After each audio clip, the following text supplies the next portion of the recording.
My live streams have been like getting disconnected. I have to usually set up my stream twice for some reason. I don't know what's going on, but it's kind of annoying. And YouTube, can you fix your live streams, please? Thank you. Thank you. That's all I ask. Just fix your dang live streams. Sort by most recent. So it looks like the other streams aren't even populating, fortunately. But yes, YouTube, that is a criticism. For whatever reason, as soon as I start my live streams, usually they kind of like disconnect. Like, one of my teachers would be very disappointed in me for saying the word trying or kinda. I have a mentor who was always had this like Yoda mentality of do or do not. There is no try. There's no kinda. There is no sorta. There is no attempt. It's either he never said anything about not an attempt, but he was very Yoda-like. I never really realized it, but he was like Yoda with a stick. I guess Yoda does have a stick, and he smacks. Does he smack Luke Skywalker ever? I never got smacked by this mentor that I'm talking about, by the way. No physical harm was ever there, but nor was there ever any sort of like, any. I just said sort of again. There was no negative reinforcement, as in negative reinforcement being the type of reinforcement that makes you scared. There was never any of that. But he definitely was very anti-trying, very anti weak words. He was very anti-weak words. It was always about do or do not. It literally is that simple. You either did or you did not. It's not whether you didn't sort of do something. You can't sort of do something, right? And I think that that's a powerful message to start off with for this live stream is you can't try to paint. You either did or you didn't. Maybe you like it just yeah, I can't think of really many situations where you can sort of do something. It just doesn't. But why is it even, if that's true, then why is it such a commonly used word? I don't know. Horseshoes. What? Horseshoes. What about horseshoes? If you get a horseshoe next to the post, you get points. If you get the horseshoe leaning up against the post, you get points. If you get the horseshoe around the post, you get a lot of points. Yeah, but yeah, exactly. But like every single section has like a point system, so it's not a sort of a point. No. I mean, are you trying to use that as an example of what sorta? Well, yeah, it's a common analogy with horseshoes. If you're like trying something. Yeah. Okay, I hear you. All right. Don't do except for horseshoes. All right. Okay. I appreciate you sharing that example, Kat. That's what you're here for. Yes. To give wonderful examples and to think on what we talk about during these live stream. And Corey, good afternoon. What's up? Hey, Corey, I've never heard you talk about your mentors. Do you have any stories with your mentors? Any? I mean, I don't know if maybe you're totally self-taught or you've ever had a mentor or you never had a mentor. It doesn't have to be a painting mentor. This is from a mentor. The story that I'm sharing right now is from a mentor of mine that's totally unrelated to, still a creative mentor, but totally unrelated to painting. Still in the creative field, but unrelated to painting. If that is powerful enough. But yeah, I think it's important to have the right mentors in your life. Everybody needs a good mentor here and then. What do you do, right? What do you do without mentors? How does anybody get through life without a mentor? Is it possible? So many unexpected mentors in our life. I pretty much call I'm the type of guy that's like open to calling pretty much anyone who I've learned anything from a mentor in some way. By the way, so I use that term very loosely. Um,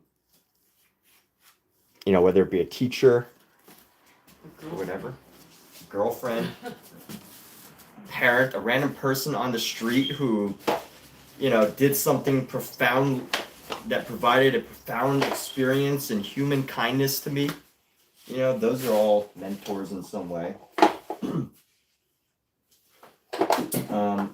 What I'm thinking right now is I want to use up, I've got some great colors on here. I've got my reds, and I think what I need is a nice, I'm going to use up some of my Van Dyke brown.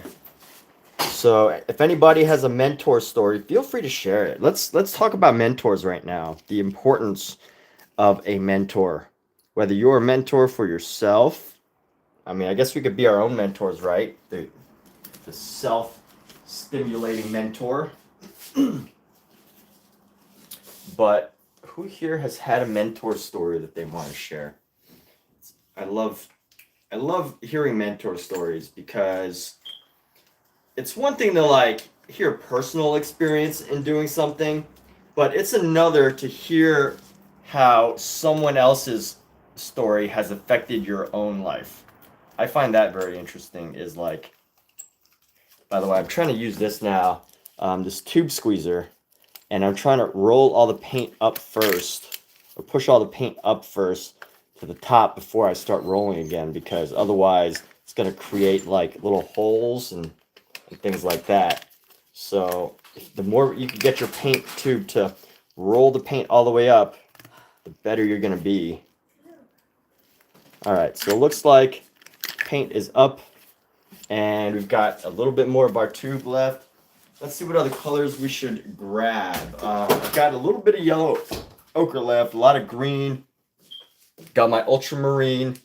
I need a white. I always need white as a color. Which reminds me, I probably need to get some new tubes of white. I've got 1, 2... I've got 2.5 tubes of white, and I still do not feel like that's enough. For every tube of any other color I go through, I need like 3 tubes of white. They just go that quickly. Just is. It's just the way I paint. So anyways, let's actually get started with this. And for this painting, these paintings, I've been just using this brush. This is literally my favorite brush. This is a Rosemary Co brush. It's made out of badger hair. And it's not even a fine point anymore. So this originally started out as a round, which is, ends up being a fine point. But it has since splayed out. And it's a really small brush. But I just love this brush because it's so versatile. Not that I don't use this for like detail. It's too... It's I don't use this for detail. I mean, I guess I do use it for detail, but I use it for the effects that I can get with it as far as detail goes. So like, when I think detail, I think, oh, look, he drew the tiny little screw on the glasses and it looks perfect like a tiny little screw. That's when I think detail, that's what I think of. But as far as expression, a texture, a design, things like that, that's what I mean by detail as far as this brush is concerned. So, yeah. Now let's get into this. Let's go. I do love, by the way I was able to achieve all this red is the red is from the painting underneath. So this is painted using, I originally painted an oil painting. It's abstract, and I painted this large, painted over this with oil pastels, and now I'm going back into it with oil painting again. And I know that this is not the most appropriate way to use oil paints because, of course, oil paint or oil pastel technically never dries. So you can only imagine what will happen. And I don't actually know for sure. This is where, knowledge versus wisdom will come in, right? I know that oil pastel doesn't dry, and I know that oil painting will dry. So I can guess that the combination of them together, oil painting, oil pastel on top of oil, uh, and then oil painting on top of oil pastel on top of an oil painting, I can only guess at what the effects are going to be. But sometimes we need to touch the stove to learn that it burns. And as Omizu has mentioned in his creative mentorship, sometimes, um, you don't need to preserve, you don't need to imagine your painting being preserved for 100 years, right? If that's not your end goal, then you should just feel free to use and work as you want. So there we go. That is the wisdom from Omizu, aka Corey, aka Minnesota pop artist who is working on a place bets. Place bets on what? What do you want to place bets on, man? I'm not ready to bet on anything other than myself, but if you do have an idea of something interesting to bet on, I might just go with it. What's the idea, Omizu? What are we betting on?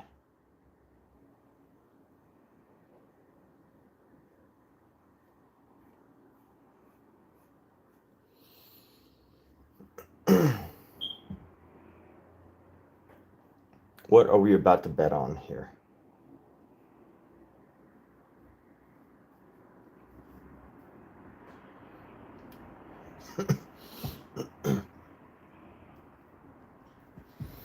How the painting holds up. All right.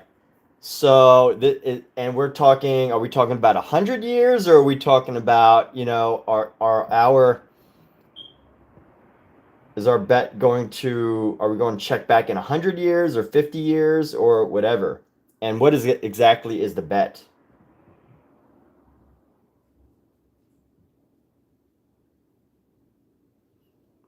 Do you think it will be able to hold up for more than a week, or do you think it'll flake off in less than a month? I don't know. Is that what the bet is? Is that what we're betting? Is that what we're... Let's bet on how long it takes for this painting to become a total failed destruction. What a wonderful bet. Let's do it.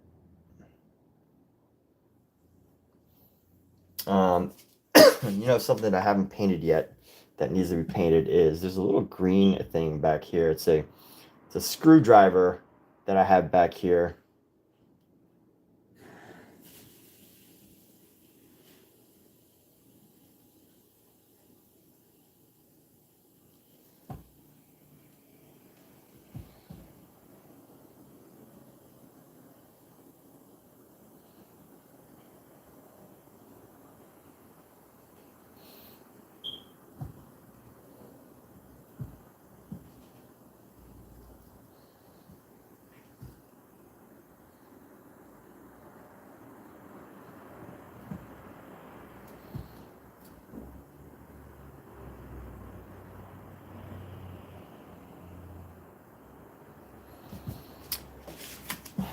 All right, so trying to get into this color here, get in with some, if I have green and I want to gray it out, I'm going to use some red, and I'm going to just add some of this color into the beard here.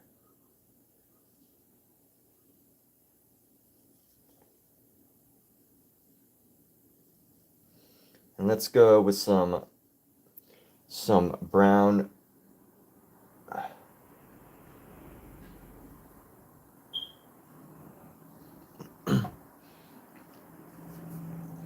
So definitely, so you're talking like 100 years out. If hopefully at some point somebody figures out how to cryogenically freeze ourselves, and we can do that to decide on this bet, that's what we'll do. Whichever one of us can afford to cryogenically preserve ourselves for 100 years, we will come back and decide whether this painting has held up in 100 years from now. Let's do it. I am down for that bet, dude. Let's make that bet happen. Let us make that bet. I'm trying to reposition my stuff because my cats played with all of my stuff, which means this still life has totally changed positions, and now I have to like refigure it out.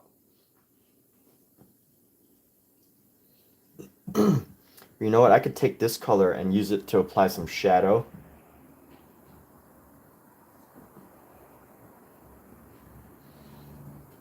And get right into this ear here.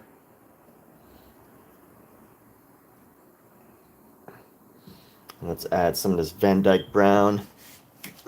Bets off? What? You gave up that easily on the bet? Come on, man. Can't give up that easily on the bet. But you know what? At the same time, we'll never be able to shake. We can't shake on it. So because of that, I think we are ultimately never going to make this bet.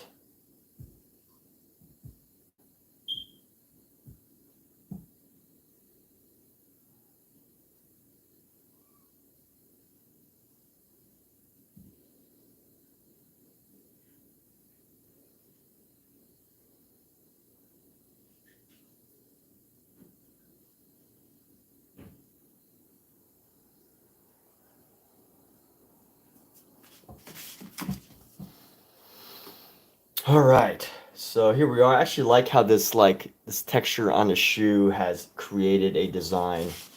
And let's go with some of this yellow and some of this yellow white, and we're gonna grab some of this yellow white, and we're just gonna go into this shoe right here.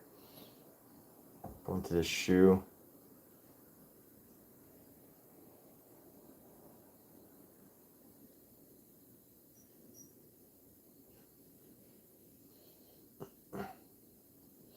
Maybe add some red into this. Just go into here.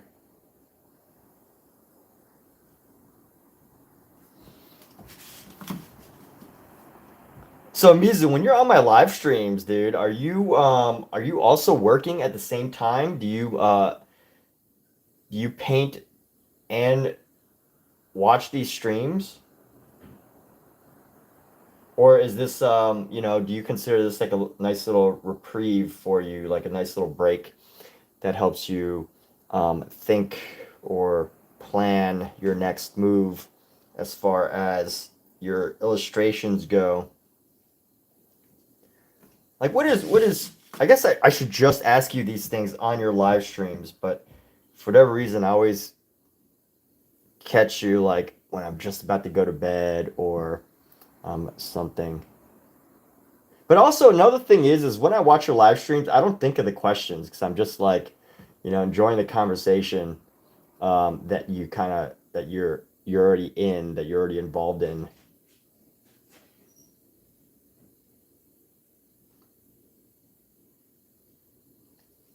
And I want to add a variety of color to this thing right here. This hat.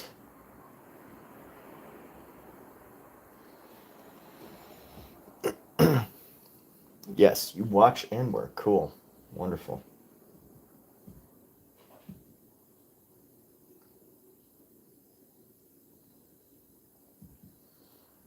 Very good now.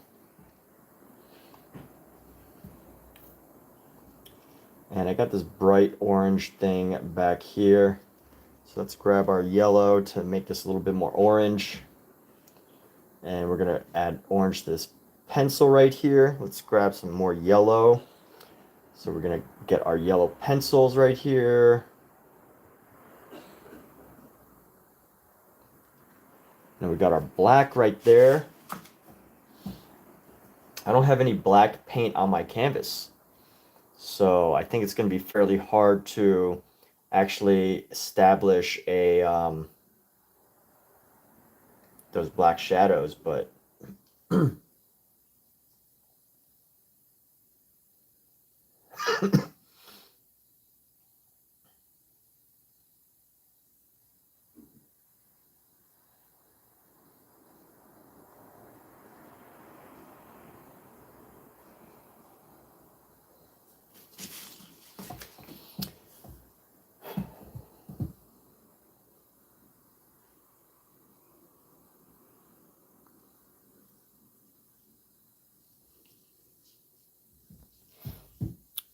watch and work. Wonderful, man. Very wonderful. Oh, you know what? I don't even know. You know what? Let me take a look real quick. So let's see if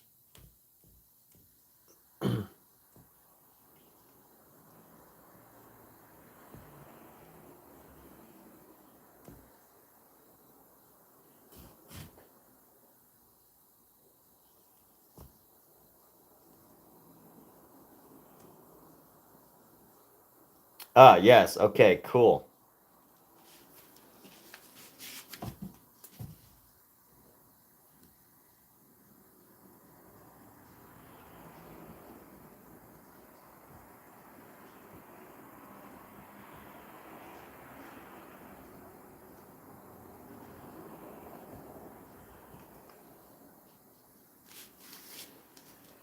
Here we go. All right. I don't know why I never thought of just checking on the subscriptions to checking my subscriptions to see if you're on there or not. I don't know why I didn't think of that. I think I think of these things, but whenever I think of them, it's like when I'm not actually in the act of doing things so that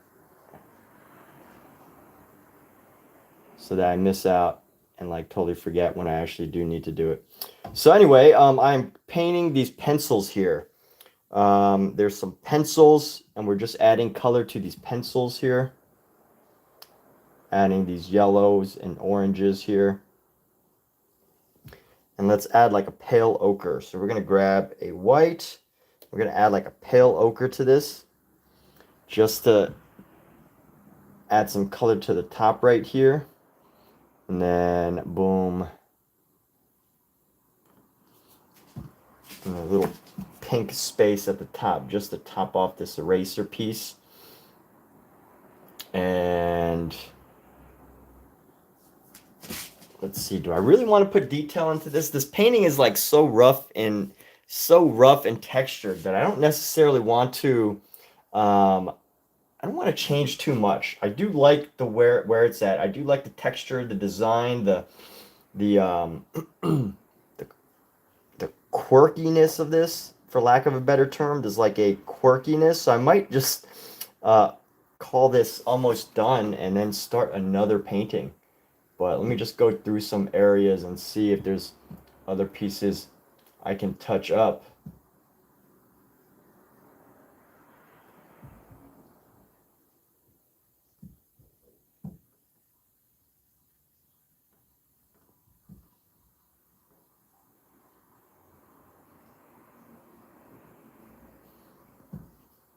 And here we go. I'm going to drag some of these colors across. Dragging this across. And you know, I actually like the way that this drags across an oil pastel, because the oil pastel gives it like this like smoothness almost when I paint across. It's like this smoothness from the oil pastel that doesn't normally come. I mean, it also might be because I'm painting on top of a dry painting. That could also be a contributing factor to the smoothness. But overall, I'm pretty sure it's like the waxy substance from the oil pastels. And right now, although I want to keep this pretty like loose and rough in the way that it is now, I do want to fix this picture frame to give it a bit more of a framey look, like a picture framey look, you know? Just make it look like a frame, make a frame look like a frame, right? I mean, it already looks like a frame. No one can tell me that this does not look like a frame, like a picture frame. You can tell me that it doesn't look exactly like the picture frame that's in the reference, in our reference. That's fine, but no one can tell me that this is not an interesting looking picture frame. Like, doesn't it make you curious of the painting within a painting? Isn't that an interesting idea enough to give it this character? Like, what is that painting? Who came up with that painting? What's that about, you know? I see a lot of like artists who are now like painting on top of paintings that people have done, which I find like an interesting thing that's happening nowadays. Um, they're like going to Goodwill. People are like going to Goodwill. They're finding paintings that have been given to the Goodwill that are like very cheap, and then they paint over them, which is like so interesting to me that that's like becoming a thing.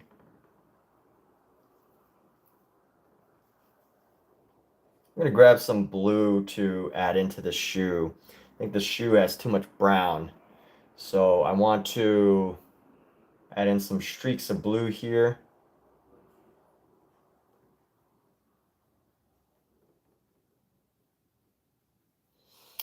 And the way I do that is I like to make like little streaks and marks, which I think helps to add to the, the overall character of this shoe. Let's throw in a little bit of this. Let's reduce the, let's add some color to this. You gonna have any more stew?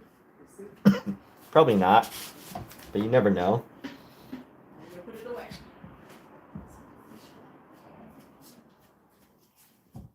You know what? This ear, this ear needs some highlight.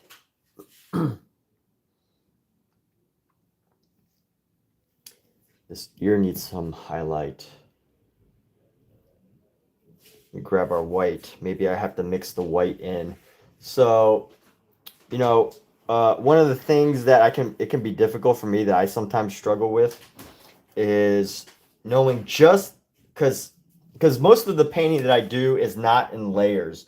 I mean, it is. I do a lot of painting in layers because it takes me a lot of time, but like most of my painting, I don't wait for the layers to fully dry. And what that can create is a level of uncertainty of how much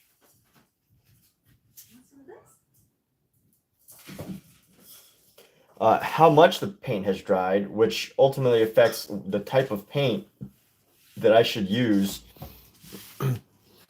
on top of the dried layer that is not fully dried. Because if it's dry, then that means I can just, you know, go into it and just paint whatever color I want to it. But if it's not totally dry, that means that I have to be cognizant of that and that I have to be aware and that I have to ultimately make certain decisions about how much paint to add because it'll totally change the actual color of it if there's still a lot of paint underneath.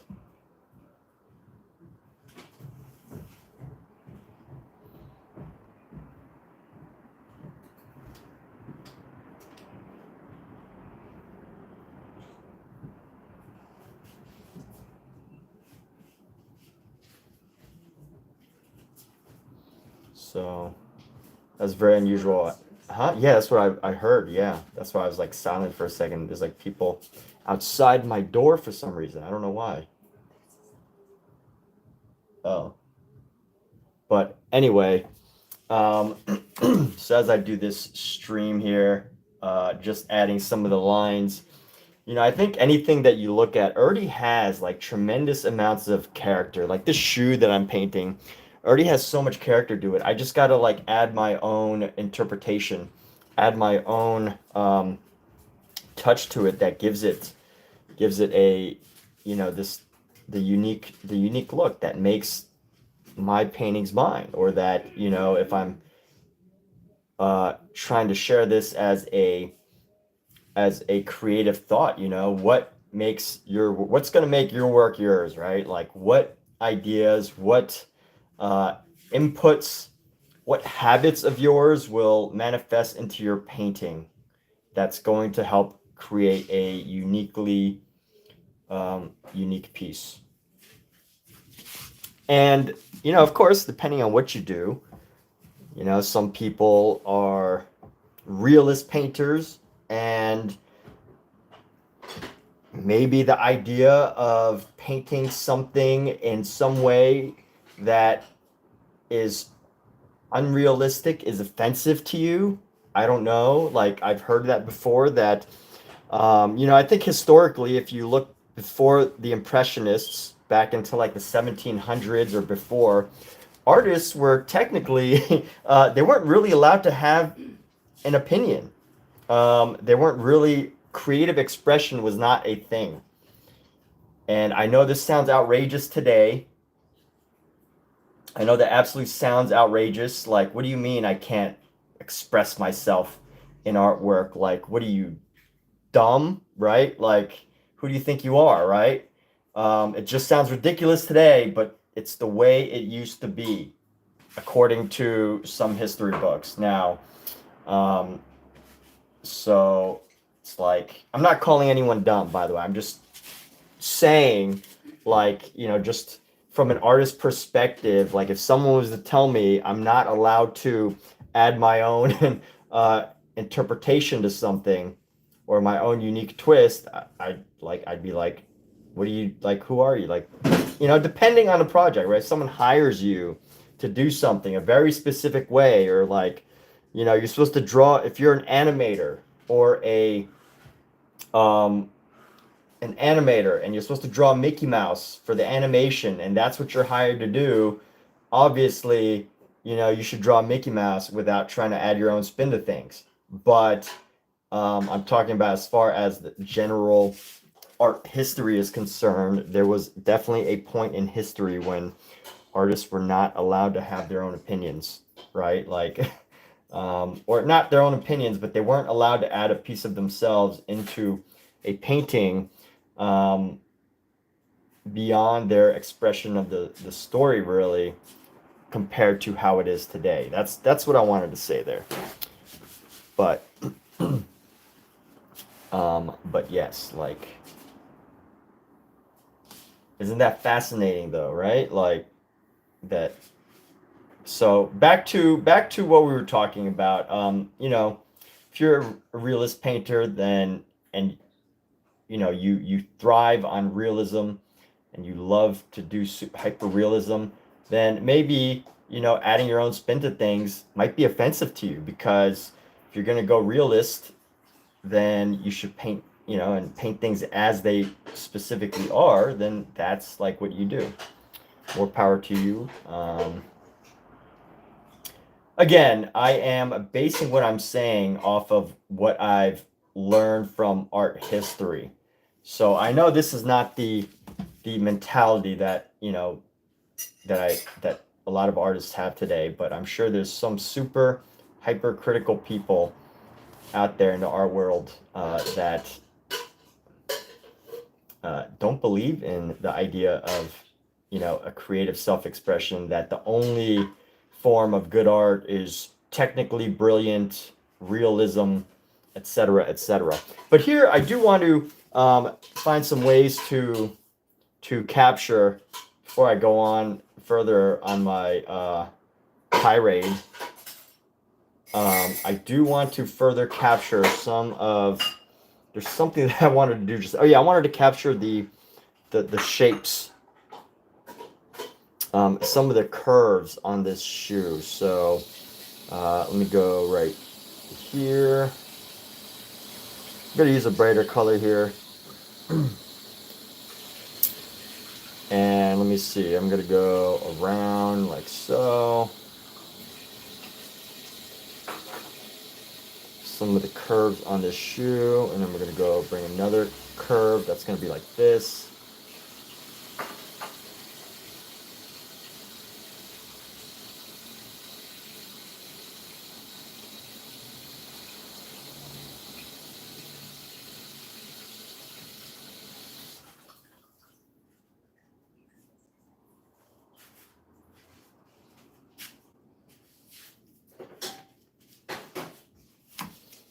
And then we're going to add some of this color into here,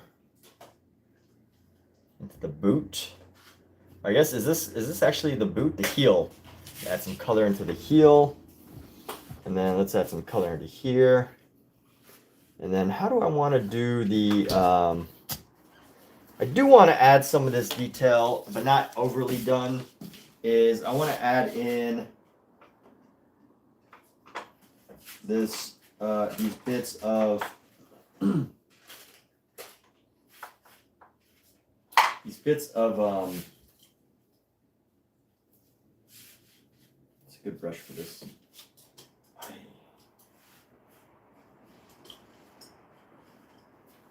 It's a good brush for this. Let's use this brush. Let me use this. Let me use some of my a smaller brush here to grab some something for these pieces. I want to add some of the string, the sewing string. I'm not gonna paint. What? Thread. Yes, thread. I want to paint in some of the thread here, but not overly painted. Just, you know, little bits, little pops of thread to just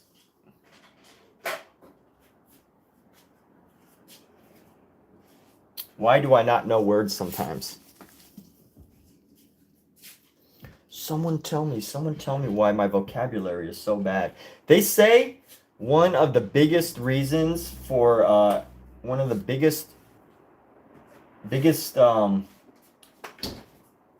commonalities in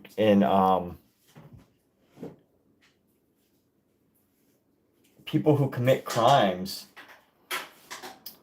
like I think violent crimes, is something that's common is that it's vocabulary. And they say that it's not just because of, you know, education. Of course, education is important, but when people can't express themselves and don't have the words to express themselves, and, you know, can you just imagine living in a world where, you know, you don't have the words to express either your feelings, you don't have the words to express, like what you want to do, what you want to achieve. You don't know how to speak the language of business, or you don't know how to, or you just like have a problem with just communicating and vocabulary for whatever reason, whether it be something like a self-learning problem, or whether it be, you know, an issue that happened in school. I don't know, but I heard this theory that if you can improve someone's vocabulary, you can improve the chances that they are, you can make them less likely to commit a violent crime or something like that. I know this sounds really dumb, right? Like, how could it be possible that simply changing someone's vocabulary can, you know, improving someone's vocabulary, reduce the violent crime? By the way, my live stream, I talk about so many random things, whatever comes to mind. That's just my live stream. It's not a, this is not a tutorial live stream. This isn't a, you know, here, watch how I do this. Especially, you know, I stream for hours and hours and hours and hours, hundreds of hours. And of course, you know, random conversations come up. So if this is a conversation, a topic that offends or does not interest you, feel free to bring it up with my manager, and we can have that conversation elsewhere. But as I was saying, I listened to this research that suggested that, you know, vocabulary is just one simple thing, because the lack of ability to communicate, whether, you know, and it's not just vocabulary, like, hey, I know a lot of big words, that's important, but it's not even about that. Like, you know, if you have a hard time just communicating how you're feeling to someone, you know, you don't have a vocabulary of how to express yourself emotionally, right? Or you don't have a vocabulary that is persuasive, right? Like, you don't use persuasive vocabulary, whether because the words are challenging, or because you just don't know what words are persuasive, or whatever. Like, can you imagine how frustrating that could be from a person's perspective? And I really believe that can impact impact crime, because you know so many crimes happen not just because of someone just being a psychopath or a sociopath, but you know a lot of crimes I think happen because someone's just gotten down in life, or they become so upset at something, no one to talk to, no one to communicate with, and then the effects that vocabulary can have on someone's career. You know, all these things together can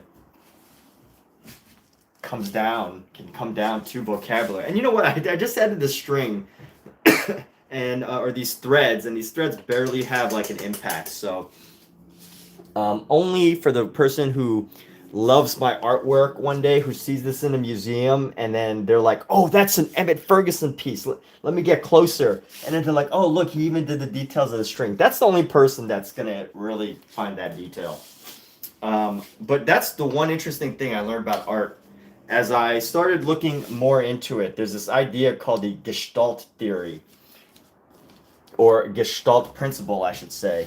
And it's this idea that, you know, when it comes to detail, I think it can really help an artist decide how much detail they should put into a painting. Because Gestalt theory, Gestalt, basically says that when humans view something, they view it as a whole first. So, you know, when I view this as a painting. I don't view this for every individual part, right? When I first look at this, my very first impression is not, oh, look, it's a moose with a shoe and a pair of glasses and the leprechaun thing gnome with some pencils. And look, this guy's got like eyes with red lips, and then there's a painting here. That's not your first impression. Your first impression is this is a still life. It's a painting. You might think it's poorly done, or you might think it's brilliantly done. I don't know. But Gestalt theory basically says that, you know, your mind takes in things as a whole. The whole is greater than the, you know, the individual parts of something. And then, you know, what I learned from art is, yeah, even as a person who looks at a lot of art, when I look at a lot of art, I see, you know, I look at a lot of art, and it's not until I'm so attracted to a painting that I'm like, oh, let me dig in deeper and get really close. That I'm like, oh, there's a gnome right there. There's some pencils. Hey, look at this detail on a shoe. He even added the threads, right? So I think that idea alone, this principle of Gestalt, has made me appreciate this idea that, you know, how much, it makes me ask the question, how much detail do I really need to put into a painting? And I'm not saying it means that you should not be a detailed artist, because like, you know, that is incredibly helpful. But also, if we really appreciate the human mind and the human perception for what it is, you know, it only takes in so many bits of information, right? It has to pick and choose. And if you can stimulate someone's mind with just one painting, like Jackson Pollock, right? He could stimulate people's minds and just make you so curious about what was going on in his work, right? Just visually stimulating abstract expressionism. And, you know, with that, you don't really need to like break down and look at every detail. But I definitely think that it's this idea of when the whole of something comes together, it is a different experience. And then you need to at least hit that mark. If you're going to be like a realist artist or a super fine detail artist, you really need to hit the mark first of just creating the visual interest, the story ahead of time before anyone will even, you know, take another look at your work. And then it's from that I think people can really appreciate the efforts that go in. But hey, that's just my thought on it. I'm not the authority on Gestalt principle as it applies to art. I haven't done a research project on it, so really something to just think about, like, you know, how much. I think it helps me at least to answer this question of how much detail do I really need to put into a piece. That's the question that helps me to answer, and that's why I shared it with y'all. If you're watching or listening, you know, how much it's a tough question to answer, right? Like, when is done? And And yeah, when is finished finished? When can you call yourself finished? When is there enough detail? And just understanding this principle of Gestalt can be very helpful. Like the first thing, your goal shouldn't be like, hey, I'm gonna have to like paint these threads on the shoe, and then I'm gonna have to paint all these individual shadows, and I'm gonna have to do this or that. It should really be, hey, how can I capture a person's emotion? How can I capture their attention? How can I capture their, how can I stimulate them visually right from the get-go enough to the point where they're going to be like, wow, this is interesting enough that I want to look further and deeper into it. And then then that's going to help you decide like what details are important, you know? What details are actually going to contribute to my creative brand as an artist. That's my thoughts. If you disagree, feel free to share, and if you agree, feel free to share. But you know, this room is totally open to disagreement. This live stream, I love to see a good disagreement. It helps keep me in check, right? I don't want to find out from the wrong person that I am naked, right? I'd rather someone tell me like right away that the emperor is naked, and I'm not identifying as an emperor. That's a story, that is a fable that I am sharing. The emperor is naked. You don't want to be nobody wants to tell the emperor that they're naked, right? That's a good story. I like that story, the story of the naked emperor. So anyway, if I am totally wrong, I like to know it. But hey, art is so subjective. Can anybody really be wrong as far as art is concerned? Like, that's a question, right? Can anybody really be wrong? And then can anybody really be right? I don't know. Maybe nobody can be right or wrong. It is a dilemma. So here we go. We've got these strokes. I want to keep the brushiness of this, so I'm gonna aim to just add some yellow. You know, and if I talk about my color choices, I'm gonna share some of my color choices right now.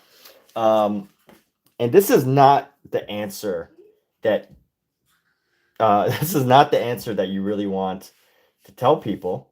This is not the answer you want to tell people. But I will tell y'all because I'm fine with that. But the truth is, I have a lot of yellow on my palette right now. I don't want it to go to waste. I don't want it, and this yellow has been on here for at least a couple of days. So I know it's gonna dry soon, which makes me realize that I need to use up this yellow. So rather than letting the yellow just go to the garbage can, I want this yellow to be on a canvas in some way. So I'm finding ways to use the yellow. That's how I'm picking this color yellow. And I do know that, you know, there's all sorts of artists who leave their who add their creative touches to things in different ways.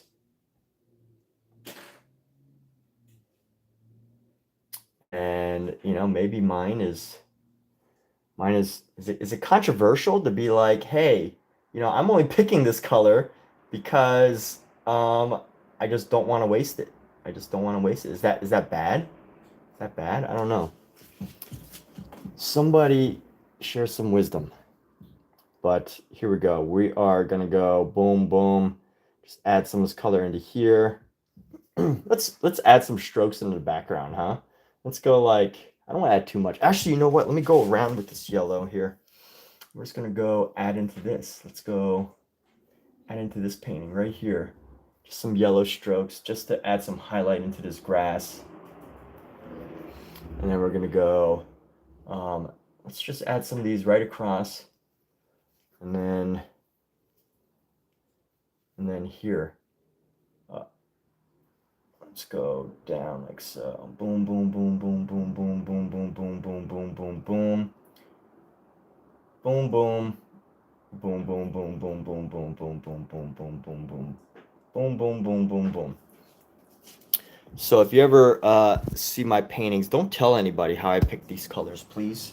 Because it doesn't sound good. It doesn't sound good that you're just like, oh, I just picked the color because I don't want to throw it away. Anyway. Yeah, so that's one of the reasons why I'm picking yellow right now. Now, don't get me wrong. I am adding them. I am adding them in specific places that I feel they would go nicely. And I don't always do this, right? I do these for my paintings that I do like this, that are more expressive in a way, that where I add a piece of myself, where I have more opportunity to express or explore or seek, explore ideas or seek ideas or whatever. But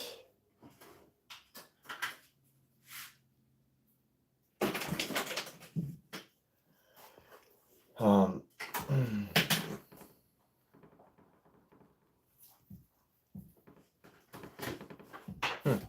don't know where I was going with what I was just saying, but you get the idea. So how am I building this up? I'm just building this up a little bit more in order to just capture a couple more details that I feel like are necessary, which is not that much, honestly. Just a couple more things, and then I'll probably start on another painting. I don't know if I'll start another painting tonight. Maybe I will. Maybe I will start on another painting tonight. We shall see. But right now, this needs a bit of a some reflective surface in order to capture our pen, this piece of our pen. By the way, I say this a lot, but my stream is not a painting tutorial channel, mainly because like there are so many great artists out there who are awesome teachers, and it made me realize that instead of just saying that I'm like, this isn't a teaching channel, to maybe share some of the resources that I use more often. And which reminds me, I am gonna add a promotion here in just a moment. So if you don't like to hear people's reviews on products or ideas, if you don't like commercialism, now is a good time to cut your support for this channel by signing off, because I'm about to promote a book that I use to learn how to do still lifes. So if you're very anti-commercialism, if you're anti someone sharing a review or thoughts on a book that helped them learn about art, now's your time to exit, and you can probably come back in about 5 minutes. But let me see if I can even find the book. I've made promises. I must seek this book. And hopefully it's not hidden away somewhere. Let's see.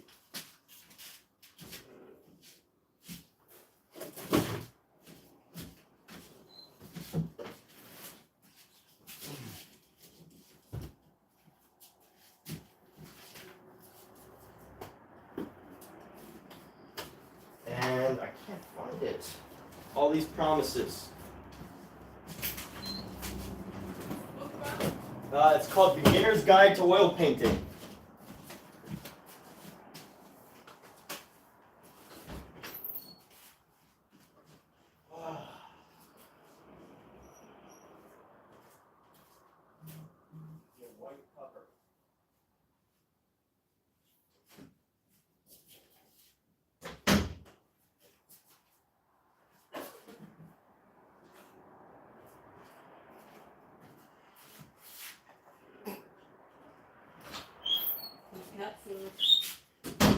Alright, have you not... Okay, where's this book?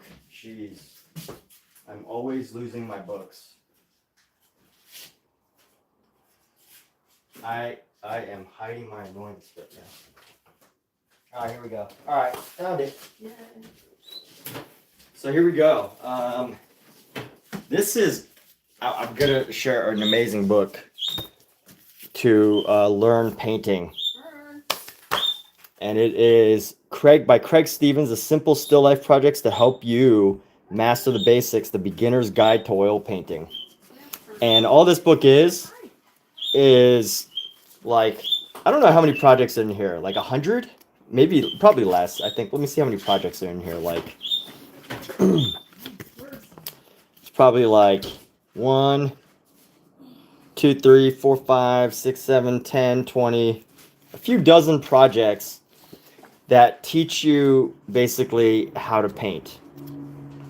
And what I love about this book is it is basically the same process in every single project. They just become more and more complex objects.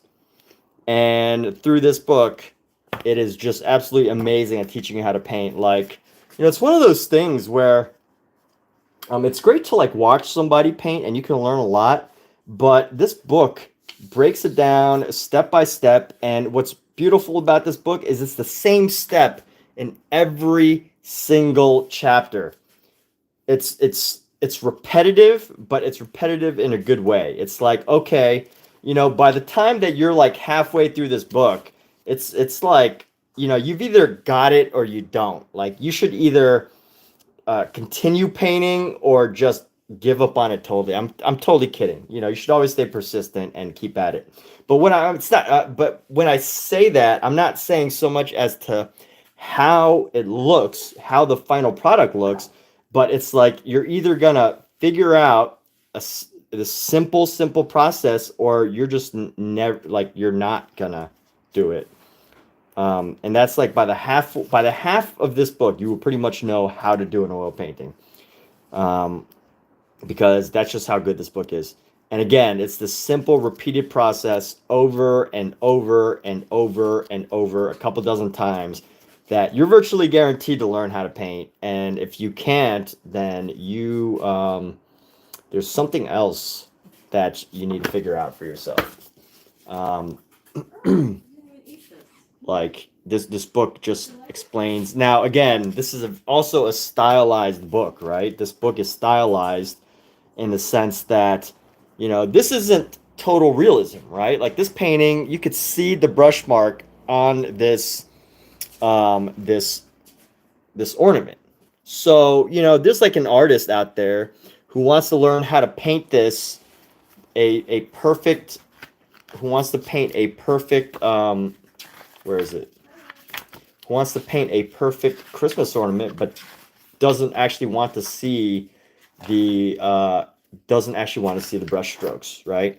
Like, you want to be able to paint this ornament and make it look exactly like this.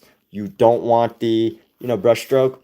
So that would be a whole different course that you probably want to study. But honestly, I feel this book is plenty of material that will help you master the basics on your starting journey. Love this book.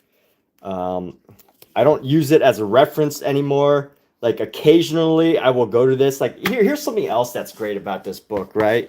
Like, this book, I think that nowadays when I paint, I'm constantly in my head, like, how can I paint something amazing? What's the next cool thing I can paint? How do I do something really interesting? And there's all this, and there's like so much online. There's so many photos that we could take online. There's like, we could take photos of anything. And, you know, we want to like do the coolest thing. We want to paint like an epic battle scene that has like a story behind it or whatever. And, you know, I think at the end of the day, of course, before photos and everything, the most basic thing that people would paint that is recognized as the still life, the art of the still life. It's a very powerful thing. And this book does such a great job of showing how just like these simple everyday fruits, objects, materials are worth spending time to make art for. And it's just, again, like, this is like, hey, if you ever get stuck, if you ever feel bored, if you ever, like, you know, just get stuck in painting, you know, you've got a still life that you can do. And you know, this process ultimately, once you get past like the first half of this book, it's you pretty much can figure out what you need to do. But hey, always good as a reference. It's a great book. Craig Stevens, good book. All right, so I'm gonna put this away, and we're gonna continue this painting. That was good to take my mind off for a moment. Let's see. So what else are we gonna do here? I don't think we're gonna do too much else. Let me add a. So I'm being a little bit freer with my brush because I'm not using like a. I'm not using a thing to keep my hand up, which I should be, but why bother? I'm gonna go like that, go like that, and then let's add some eye detail here and eye detail there. Let's add some of this blue on there, and we're gonna add some blue there, and then some blue there, just to add some color detail. And here we go.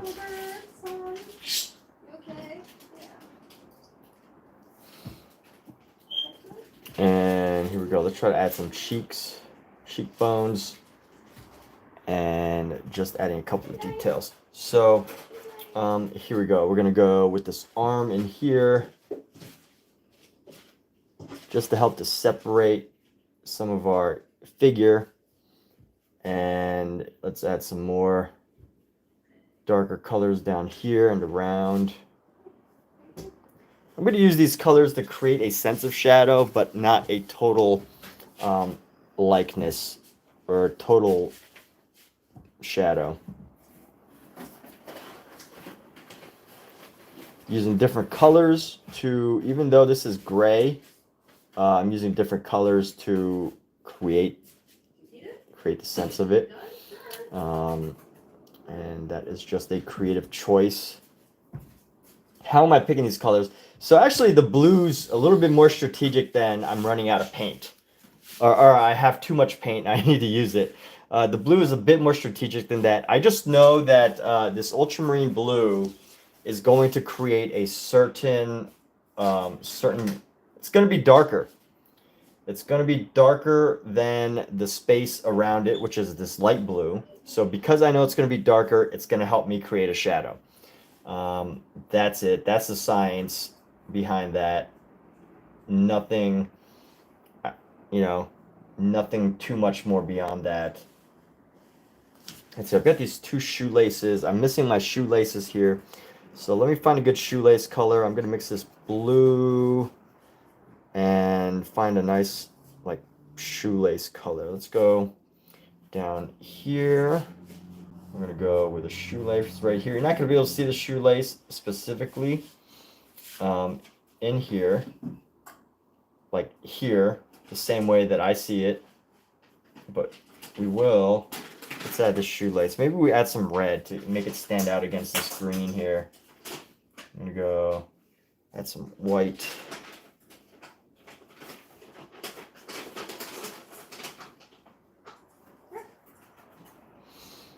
And then let's add the second shoelace. So yeah, as I mentioned, the blue is a little bit more strategic than just, hey, let me use up this color that I have a lot of extra of. It's a little bit more strategic. The reason for the blue was simply that it's a darker shade than the space around it. That's why. So because of that, that's why I use the blue, to have that darker shade, which is just enough to give you a sense of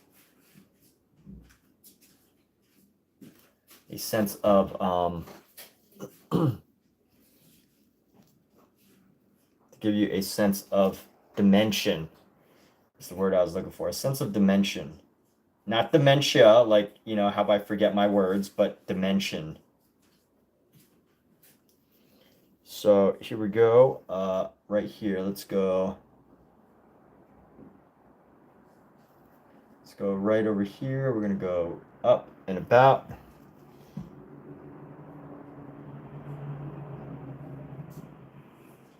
It's going to represent our shoelaces.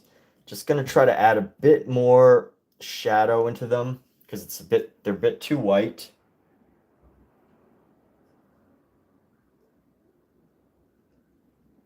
They are a bit too white.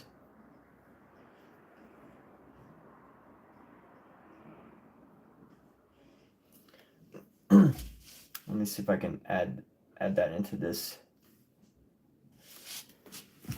There we go. Very cool.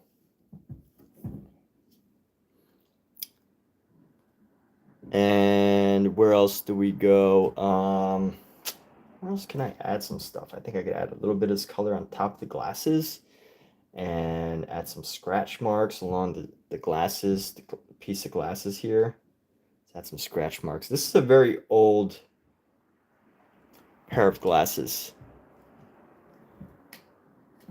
And I'm finding that I don't like this, how dark this area of the shoe is. It's really creating this visual distraction because it moves down here.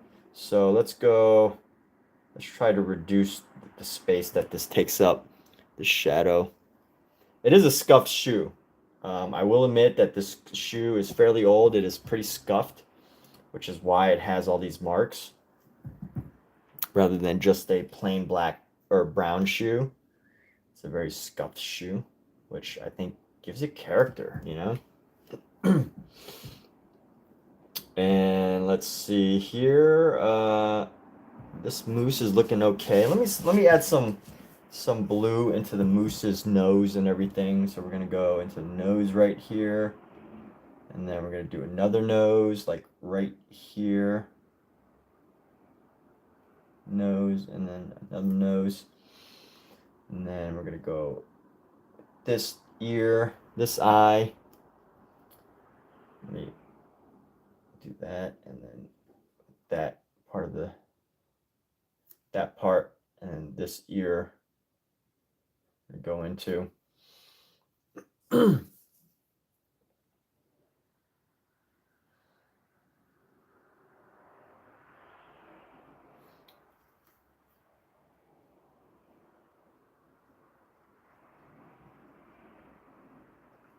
And here we go. So I added a little bit of blue just to signify the shadow. And, you know, I do feel like I'm reaching a point where I'm starting to overpaint some of these spaces, which here, if you've ever not believed that you can overpaint something and why it's bad, I'm going to find you a book. Find you a book that says that you shouldn't overpaint. Let's see, where's that book? Where's my book?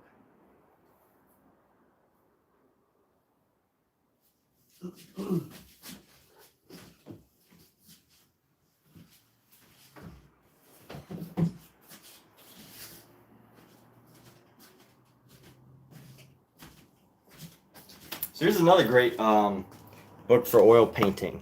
It's called Prima, Everything I Know About Painting and More, and it's by a very well respected artist named Richard Schmidt. And every artist was first an amateur artist.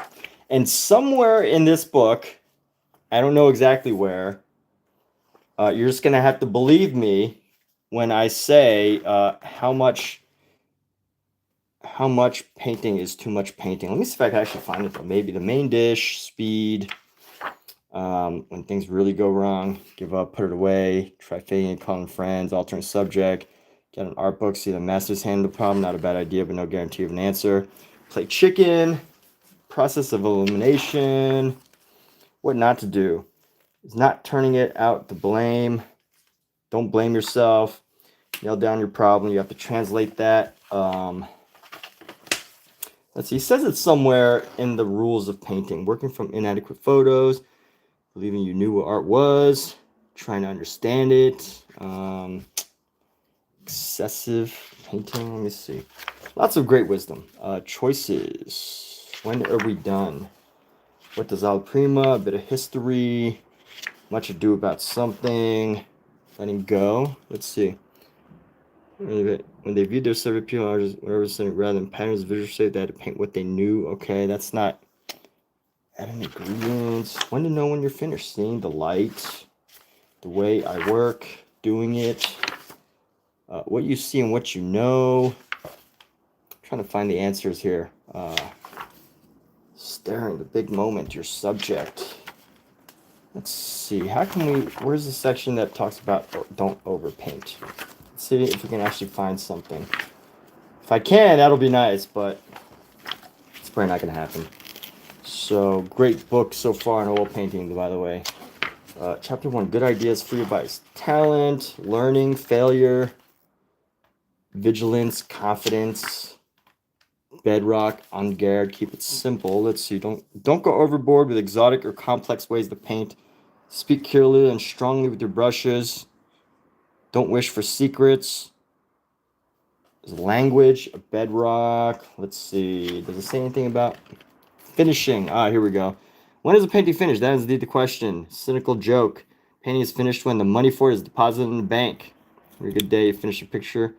That's the completion. Strength and clarity of the picture.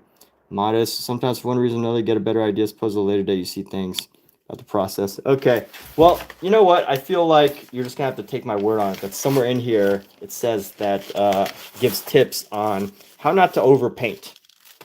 And that is definitely like, I feel like I'm reaching a point now where it's starting to feel like overpainting. As far as this olive prima style goes, right? Like, if I was to do this layer by layer, it would be easy to just, figure out a layer and then just build a color on top of it over and over and over. But, I feel like as far as this specific piece goes, we are reaching the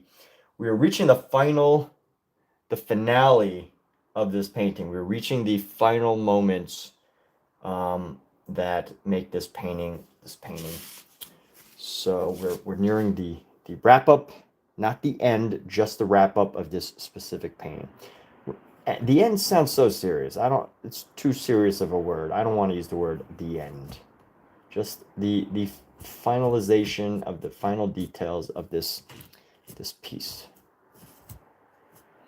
And here, I actually want to reduce the brightness of that.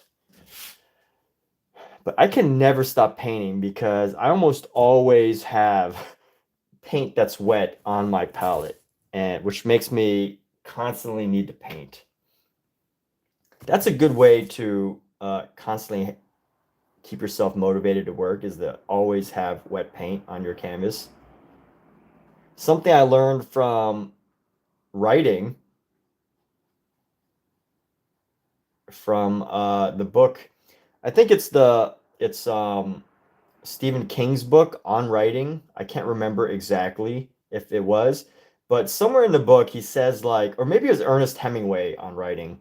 One of those writers, they wrote something along the lines of, they have this, I think it was Hemingway actually, who supposedly never finished an entire idea before he went to bed. And what I think he meant from that, or what he expressed, or either Hemingway or either Hemingway or Stephen King, what they expressed was that don't finish an idea before you go to bed, because that's how you get writer's block. You get writer's block, Pookie. You get writer's block when you go back to your story, your script, your book, whatever. You get writer's block when you don't have a fresh idea to continue with. So, in order to avoid getting writer's block, Pookie, get down.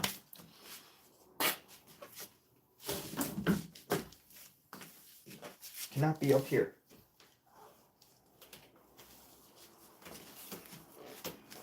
She's so mad that I had to put her onto the floor.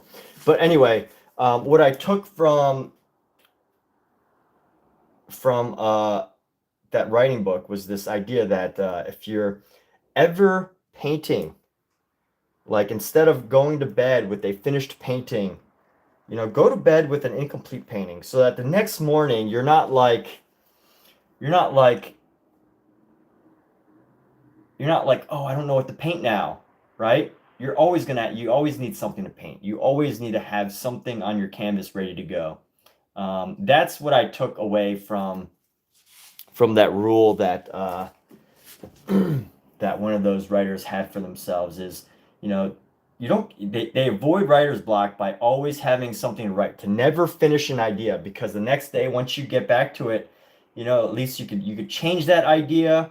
You can sleep on the idea, but never wrap your night up with a finished idea. Now, I don't follow this rule religiously. I'm not like, oh, I can never finish a painting at night, right? Like, I don't follow that rule religiously, but I do find it very helpful as a way to avoid a creative block, with the idea that at the end of every day, you have something that you can work on the next day, even if it's something that you already know you're going to work on, right? Or if it's something totally new, put some color on the canvas, leave some words, leave a part of your chapter open. I mean, write down the idea, but don't fully, you know, complete all of the expression of that specific idea. So anyway, let's see, we're gonna go boom, boom, boom, boom, boom, boom, right there. Just just adding these like final details of this eyeglasses here. But yes, I learned that from a writing book, of the principle of always having something on your canvas ready to go be painted. And it's been really helpful for me because although I do, since I don't follow it religiously, I definitely do get into creative blocks on a regular basis every once in a while. Creative blocks, but they're mostly because I don't want to do something, not because, you know, I think it's fairly easier for an artist, a visual artist, because, you know, if you're writing a story that spans 50, 60, 100,000 words, like, you kind of have to keep it going in a way that makes sense. You can't just, like, you know, jump from a shoe to a moose to a lawn gnome and, like, you know, paint that. The same in a story, you really have to, like, think of how the story is going to transform, how all those things. But, you know, this creative process is a little bit more spontaneous. So, you know, I think it's totally relevant for especially the creative writer, but also at the same time, I find it a very valuable idea for the painter, or the visual artist as well. So, by the way, I also have this other palette here. If I ever run out of, if I don't want to, if I want to clean off my brush, instead of just throwing the paint away into my cleaner, I like to have this other palette just to add all this extra paint. So it becomes another painting in itself. But anyway, let's keep going with this painting. We're just gonna add a couple more details. I don't want to overpaint, and I think I'm ready to start another painting after this. Let's see. How much more can I talk? That is the question. So here we go. This section doesn't really make sense to me. I want to add a little bit more red. I don't really like the purples that are showing through too much. So I want to keep this fairly red.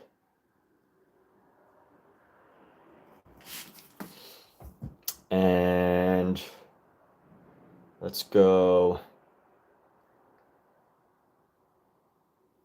I know what I need. Clean this brush off again. And I need like a very light teal. So let's try to find this blue. Grab a bit of our green and try to find like a teal color. Yes, there we go. We're going to try to, we're not trying, because as I mentioned earlier, try is not a, there's do or do not, there is no try. So we're not trying. I am reducing the fullness, the brightness of that part of the arm. And let me see if I can add some more, let me add some green to it.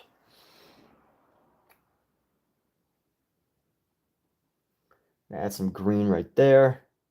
A little bit of a green highlight right here. Some green highlight right there. Not being overly detailed. Just to make sure it all kind of fits and makes sense. And here we go. I think we're doing all right. Adding some of this, maybe throwing a little bit of this texture right here. And a little bit of texture right there. And let's go, let's go bring in that. I need to add a little highlight onto this figure's eye. I don't know what happened to its eye. I don't know what happened. There's a little paint on its eye.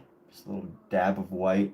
There we go. That actually works. It's supposed to be smaller, but that's okay. And let's go like this. I'm gonna add this color into here. How else can we make this work? It's gonna go around. We're gonna go like so. And actually, you know what? We can add words. We can add letters. I don't want to define specifically what this says on here, but I do want to add some details that kind of like hint at what I keep saying kinda. So at the beginning of the stream, I started off by saying how I had a mentor that did not like it when we use the word kinda. When you use weak trying words, because as Yoda once said, do or do not, there is no try. And you can't kind of do things. You can't sort of do things. But obviously he didn't totally break me from using it. Although I totally can appreciate it if he did. But that's probably my fault. But earlier, the reason why I'm stuttering when I use the word sorta or kinda, that's the reason. I had a mentor who would constantly say, no kinda, no sorta, right? If we ever said it in our vocabulary, like I'm trying to add green. I'm kind of adding green. I'm kind of adding white. Like it doesn't make sense. There's no such thing as kind of adding white. You either are or you aren't, right? You're either adding the color or you're not. You are either doing it. It's not about success from a hey, did you totally succeed at what you were going to do? Yes, if you did it, you did it, right? Like there's no real like you tried to do it. You either did it or you didn't. I also think that was such a powerful thing because at the same time, if you break out of the vocabulary, if you break your habit of using words like the weak trying words like kinda or sorta or whatever, if you break that out of your vocabulary, you're going to notice like your whole mentality change too as well. I think that's a real thing, that if you stop using those words, you're going to have some positive benefits because at some level your body's going to adapt. You're going to be like, oh yeah, I don't do anything, right? Don't do anything half or quarter or like 1/3. Just do it. Just do it. And just don't do it in a sort of way. Just like put the effort into it and do it. So I very much appreciate my creative mentor for teaching that to me, that entire idea of no kinda, no sorta, no, like I don't think he was against almost. Like, hey, you can almost something. You can almost, I mean, that's still a weak word. You can almost reach a ledge as you're jumping for it, but you don't sort of reach a ledge. I guess you either grab onto the ledge or you don't, right? When you're jumping, when you're doing parkour, right? So Something to think about. I don't know, I guess if he was here right now, I would ask him, is almost the same as kinda or sorta in your opinion? And I would like to have that answered, but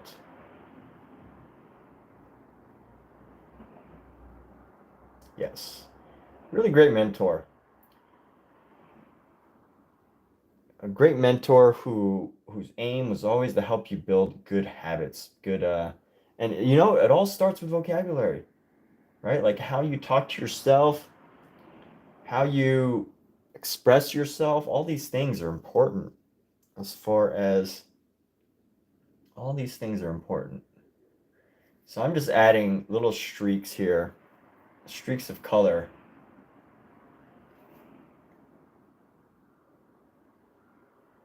Just to give some extra character to this.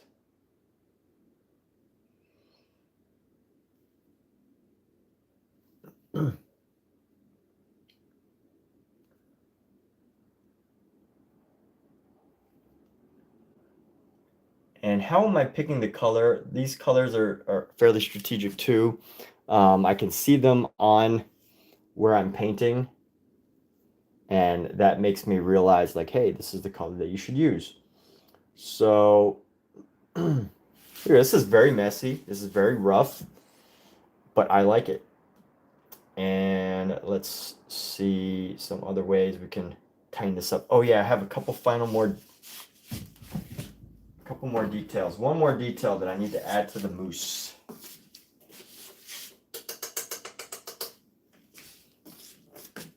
Some final details to add to this mousse.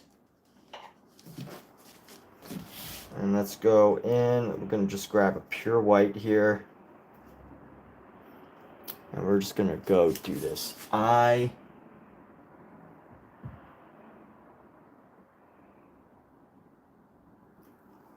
Heart.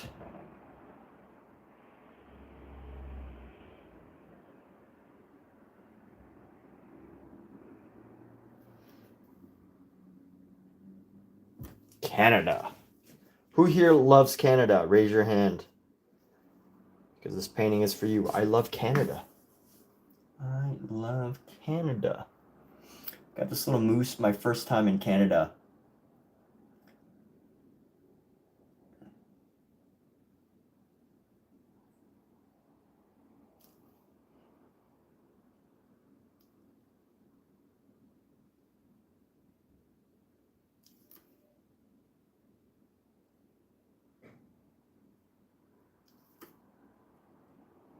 Interesting story about this mousse. So thank you to the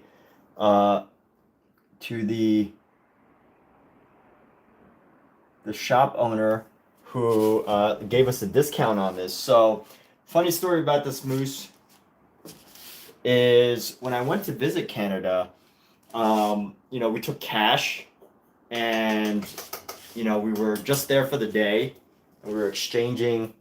We had to exchange our cash, and by the time we were ready to leave at night, we were just doing a little shopping, and we were down to like our last like $3 in Canadian dollars. And you know, we had card and everything. You know, we probably could have done another exchange if we really needed to, but what we ended up doing was, and this was like 5 Canadian dollars. We only had 3. Something like that. I don't remember the exact amount, right? We only had like 3 Canadian dollars left, and we just wanted to buy like one little gadget. And luckily, we found a shop owner, and we asked them, "Hey, like, yo, we're from America. This is like the last place we're stopping before we head back home. And we only have this much money left. Can we do it?" And they're like, "Yeah." So thank goodness for that shop owner. Helping us tourists with our situation. So just an interesting story about how this mousse was obtained. Nothing too outrageous, but very thankful. So that's why we love Canada. I love Canada. And I want to tighten up this mousse just a little bit with a smaller brush. let's go in. I'm trying to find some new colors on this mousse. Some other colors, but it really only has like this ochre color. But I want to at least give him some more detail.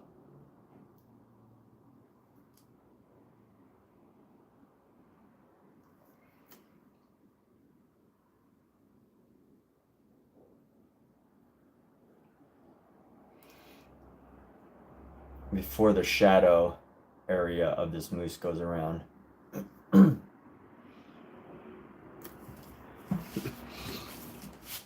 So here we go. This is just adding highlight to our mousse. I'm using like a white and an ochre. I'm actually working on matching the color for this mousse. So we are actually matching the color. Not totally, but pretty close. And just going around and building the color around our mousse here. And I will repeat again, I love Canada. I love America, but I also do like Canada. I like Canada a lot. Canada is a wonderful country. So let's see, how can we tighten this up?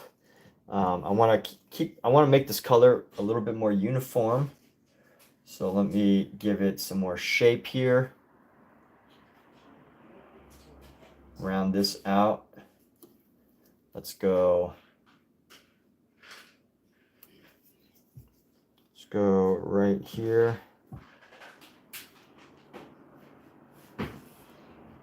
And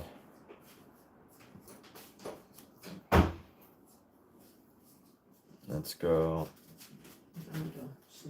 You're going to sleep? Okay. I'll be. Okay. Well, I'm almost done with this and I'm going to start something else. I know, I heard. Lower your voice just okay. a little bit. Okay. Have a good paint session. All right. Good night, baby. Night, baby. Okay. And you know what? I want to add just a couple more small, medium, large details. And what I mean by that is, you know, a lot of these details were really focused on the big details, but I want to focus on adding small details, just these small bits of brushwork, just to finalize some of the stuff, to give it more character. Not too much, but let's see what else. I don't want too much more. There we go. Are we done here? You know what? Let's go with a little bit of blue and brown. Just going to go to the bottom of these laces, and just to create some shadow with this blue and brown.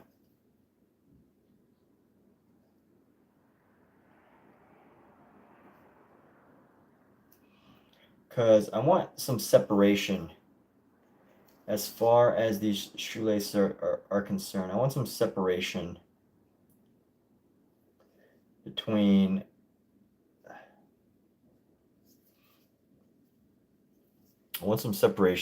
the shoelace areas.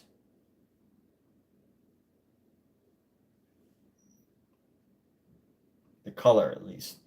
Because it's just like this long, uniform, like white, transparent thing.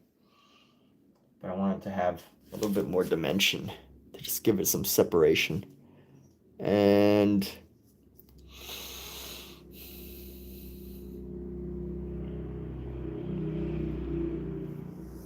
what can I do to this guy? Maybe we could darken some of the eyes. No, I actually like the fact that, you know, it kind of looks like it's the eyes have this look to them.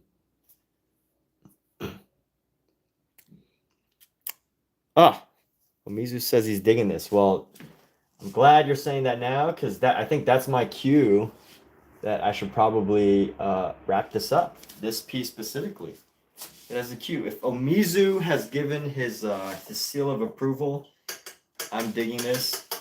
I think that if I do more, there's these times when I'm painting and people start to like it, at least when I'm live streaming, fortunately I have this feedback when I live stream. There's this point when I'm like painting and on live stream and people are like, oh, it's good. And then I feel like I need to do more. And that's when I start to mess things up. So I'm gonna learn from my own lessons here and call this a finished painting. And I need to add my signature to it because this painting will be for sale. It is for sale as of right now, but it does need a few days to dry. So I'm gonna add my signature here. Let's go with the, always go with the red. There we go. Blocking the camera. E dot.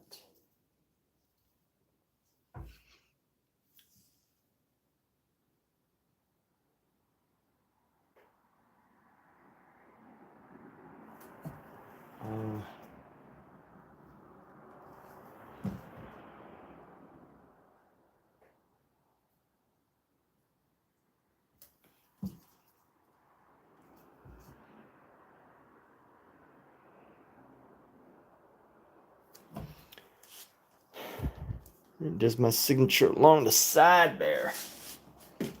And let's go. Where can I add some of this red? I don't think I need to add the red anymore.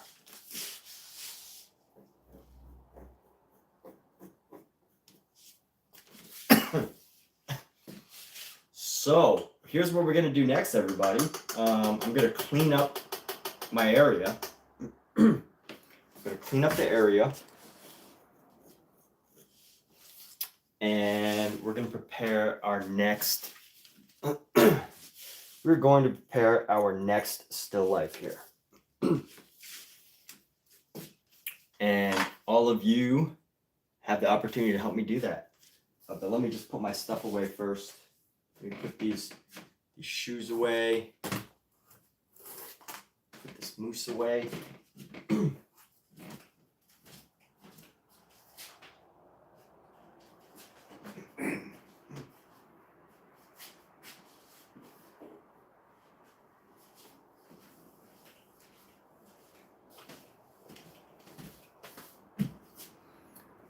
These glasses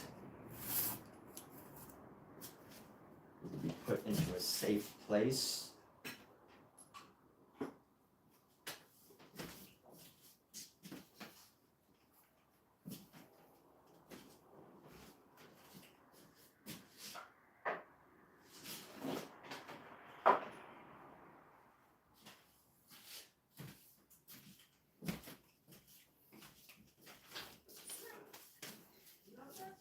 And now, let's see. So let's prepare our next still life. Hey, thanks so much, Omizu. Appreciate you.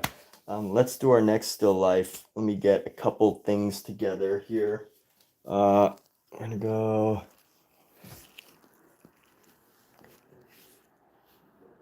Here we go. Right here. This is where I set my still life stuff. So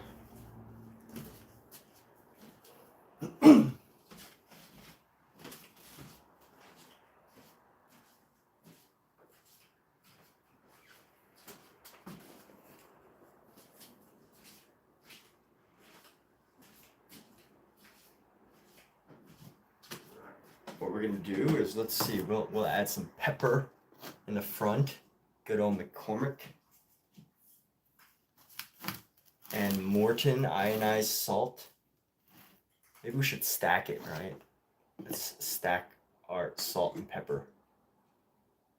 How do we stack this?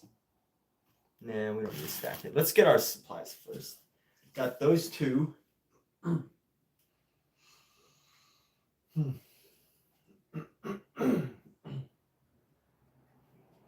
I need something tall to like break this still life up.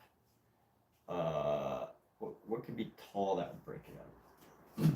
Anybody wants to participate, you can throw out an item idea. If you want to throw out an item idea, you're allowed to do that.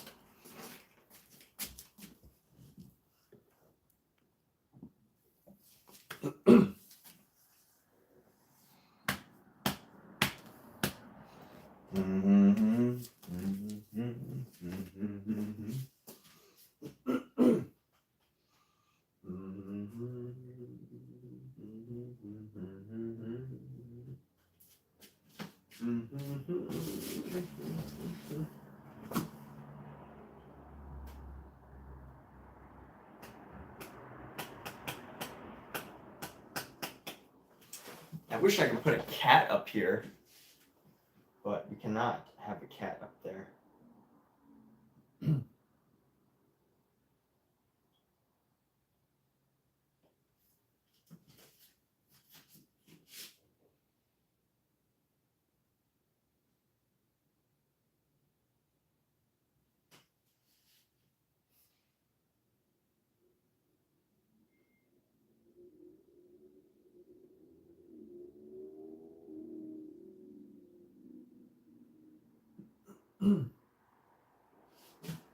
You know what we can do? So I need to, oh my goodness, this won't work, but I want it to work. I'm gonna put a painting within a painting. That's what my goal is. So let me move some supplies here. Move my laptop. Oh.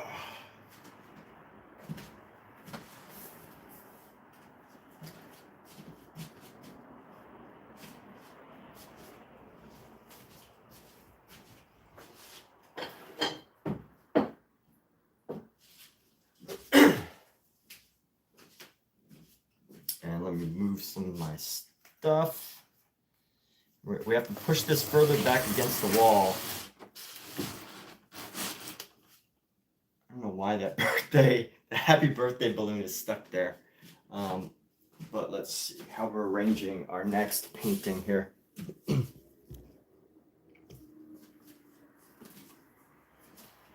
So we are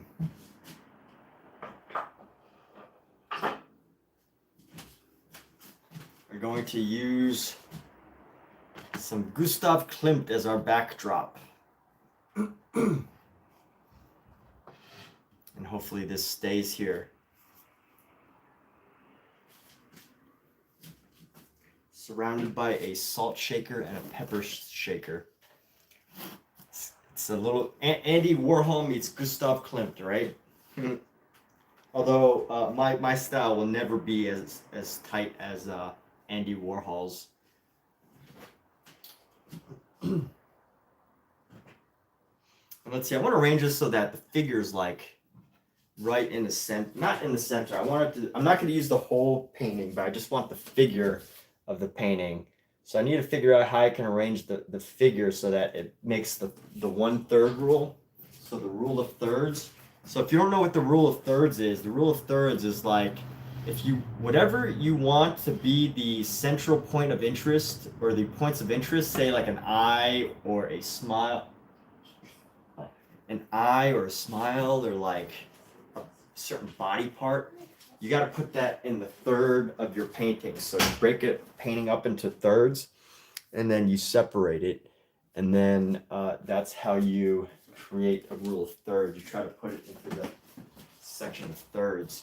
So I'm going to try this like this. So if this is in the third, I want this to kind of be like that, and then this.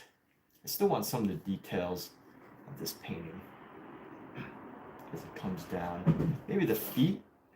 Should I have the feet out to the side? Let me see. It's hard to see from this angle exactly how it's going to be.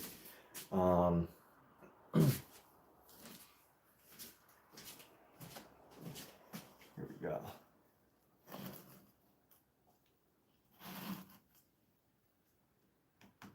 Watch.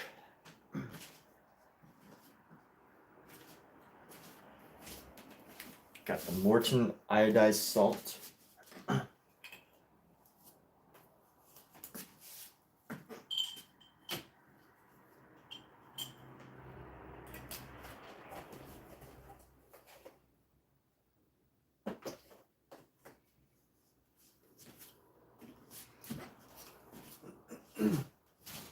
And then we're going to do this.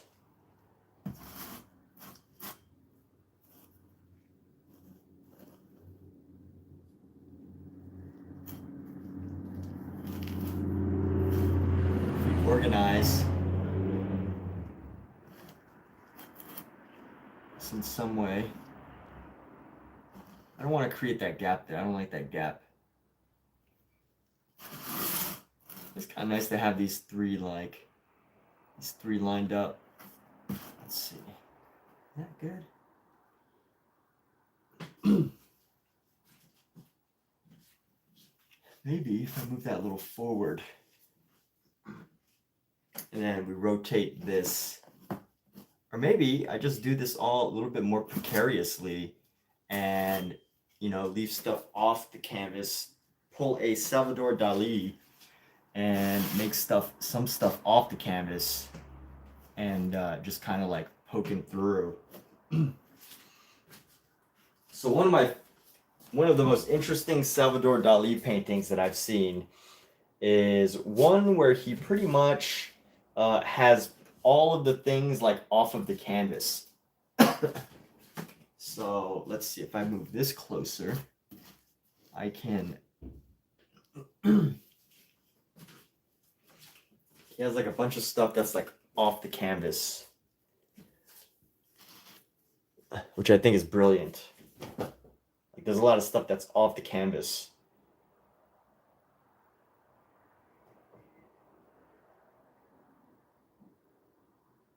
So that there's this like illusion of poorly organized artwork.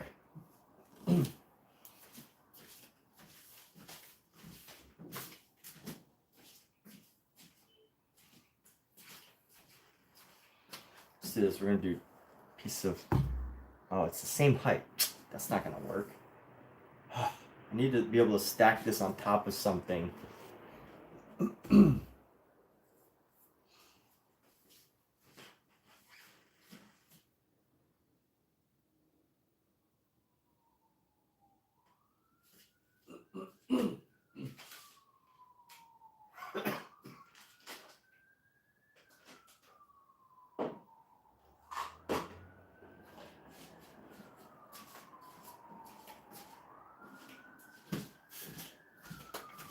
I basically want the iodized salt to pop up just the Morton salt to just like kind of to just pop up like right there. Yes, there we go. That's actually a good height for that.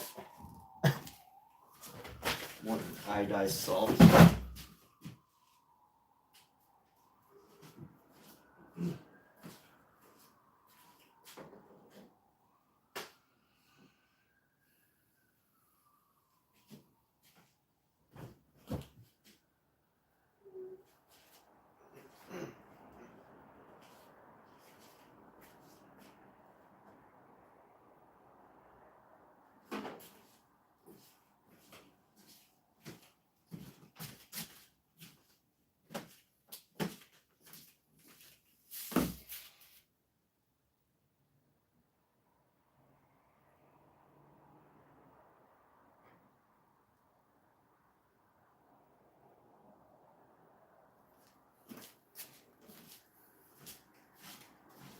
Let me move this a little bit forward.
Let's see, I feel like I need one more thing to really bring this all together.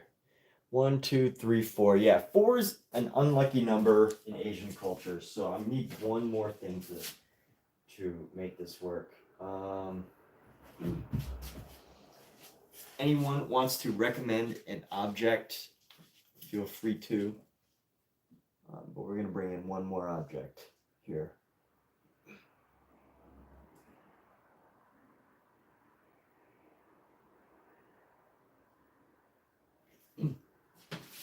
You know what?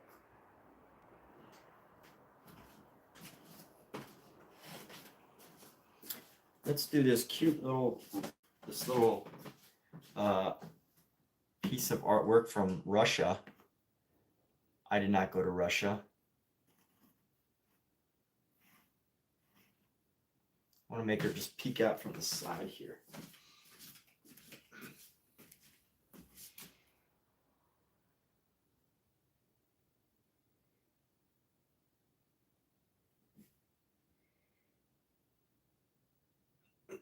Move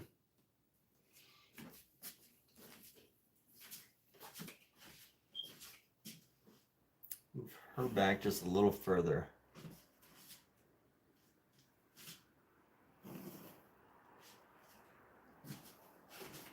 Just cover her face a little bit.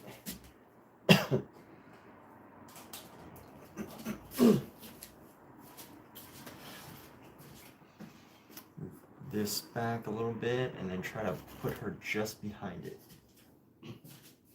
Have her just barely peeking out.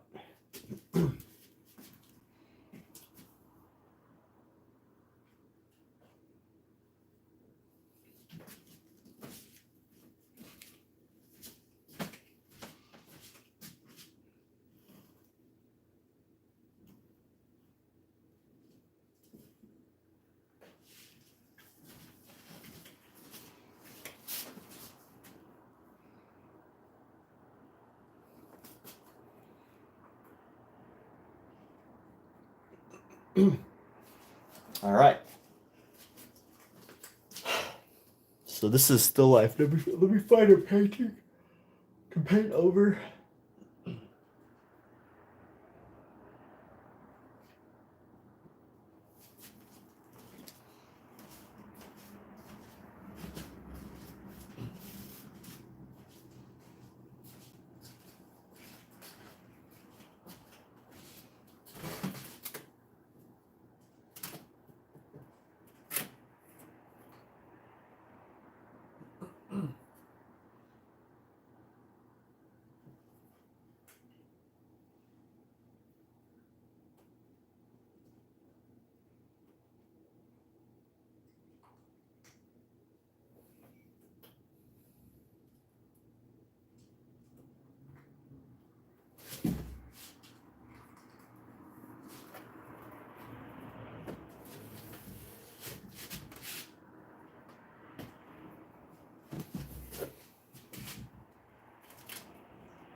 All right, people. So that's our still life we're going to be working with. Now let's get back to reality here. We're going to start this painting. So I had to find a canvas that I wanted to paint over. This is a painting that I've never really liked. It just looks unattractive to me. I don't like the colors. I don't like the way some of these things blended together. And I did try to paint over it and try to like make it look interesting, but I just didn't like it. So we're gonna go paint over this. Didn't feel right. Just doesn't feel right. I feel like I should definitely paint over abstract stuff, but This was the closest one I could pull for now that I feel good working on top of. So let's go ahead and move this. We're gonna move this painting.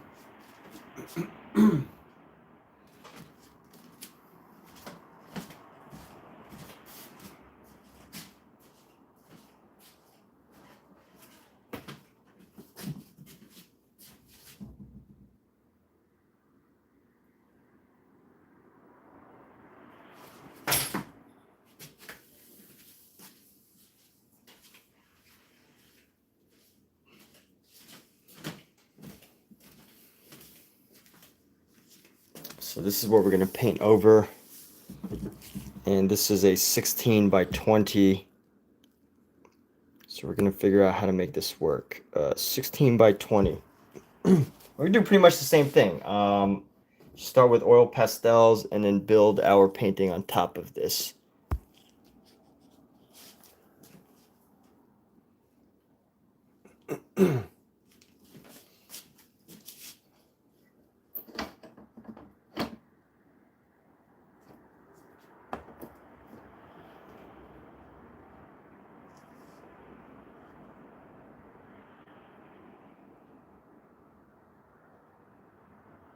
Scout, get down.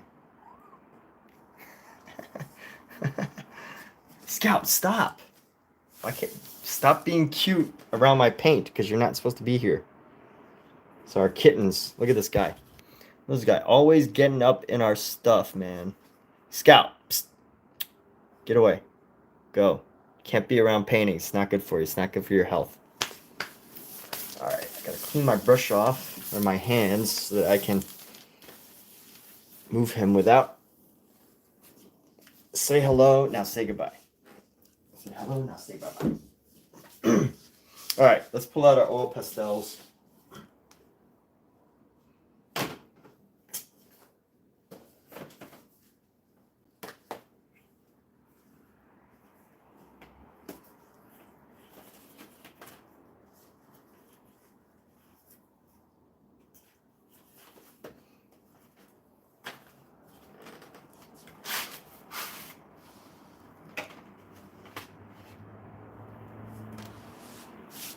Alright, pull out the oil pastels. How do I want to establish this? I'm going to use a blue oil pastel for our outlines on this. I'm going to go with this blue right here. And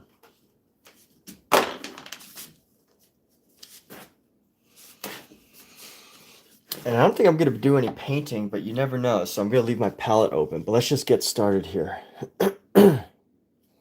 On the center of our painting, let's mark this top part here. So the rule of thirds, which means the rule of thirds is going to come down right about here. So we're going to go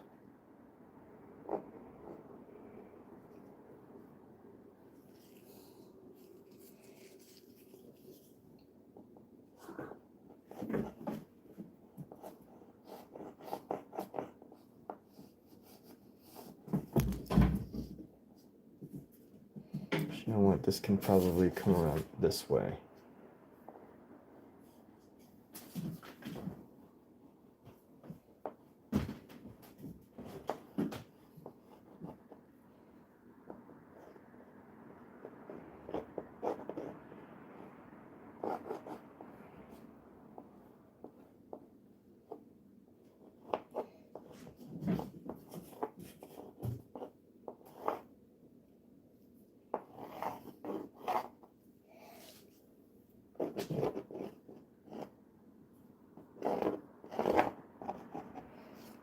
So it needs enough room.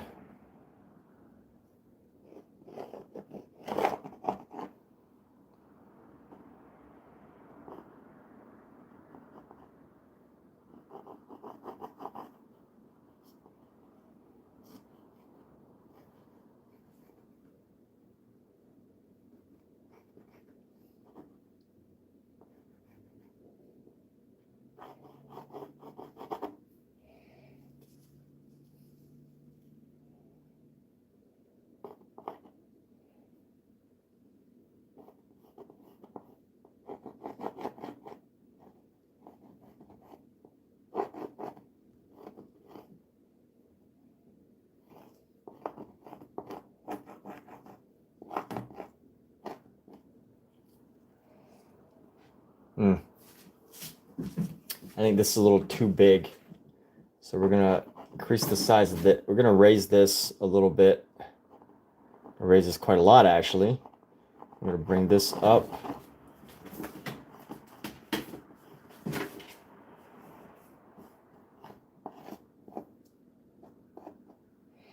And then we're gonna get our Morton ionized salt to come right around here.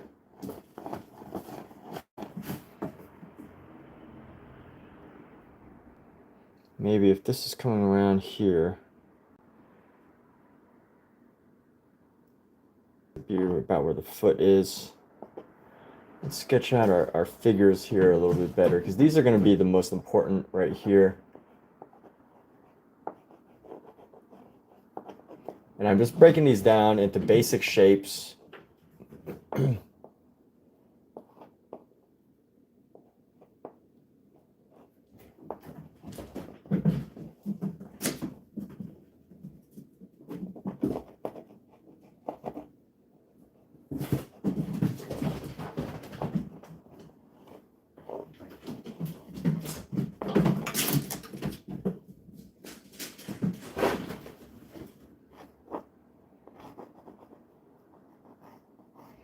I think that's where the foot needs to come up, really. Let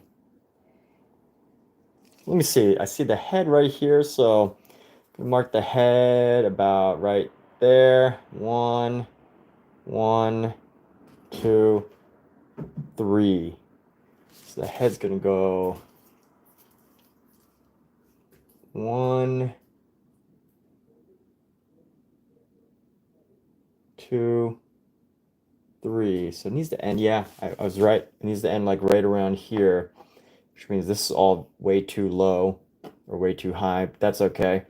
We're gonna end that right there, and then this dimension of the thing is gonna come down.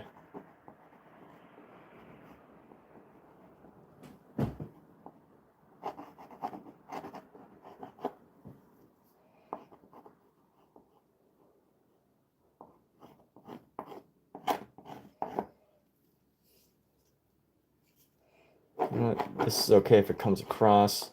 I don't know what's going to go on here. Let's see if this is where the foot is. I'm going to go around. Just creating the basic shapes right now.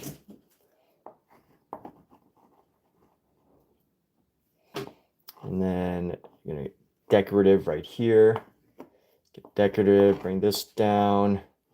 Right over here, end it like right there. That's a good spot. That's a good spot. This is the spot right here. And then we're going to bring this down. Let's see. It's going to go like that. Bring this down right here. And our Morton ionized salt is going to start right around here.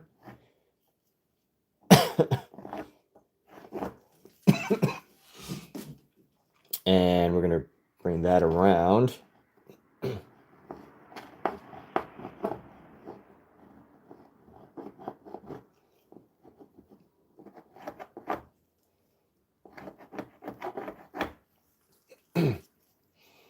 And let's see, we're going to add some green. We're going to create this dimension by giving us a reality of what's going on here. Oh yeah, we got our little figure hiding in the background, of course. So the knee is going to come right here, which means this can come down. The little head hiding, a little figure hiding in the background right here. And give it another shape right here. Ooh. Oh no, broke another one. I'm too hard with these pieces. So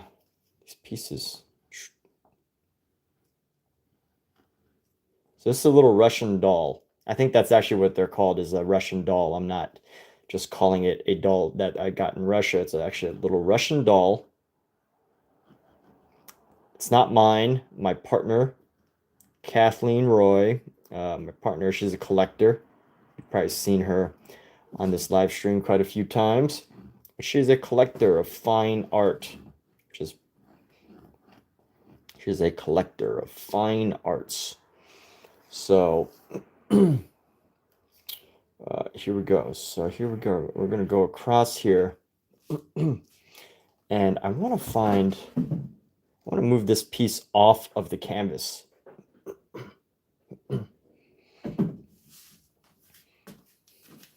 So I need to find a good space for this piece. How do I move that off the canvas? Where do I want that specifically? I want...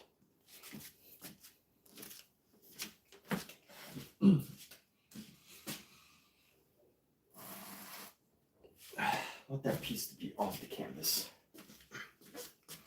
How about a tube of paint? Too late.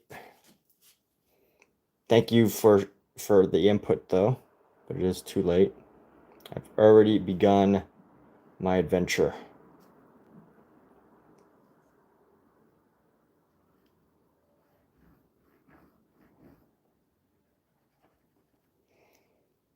I mean, I guess it's not too late because technically I haven't even really done anything here, but I've already got the idea, the vision of what I want, and I just this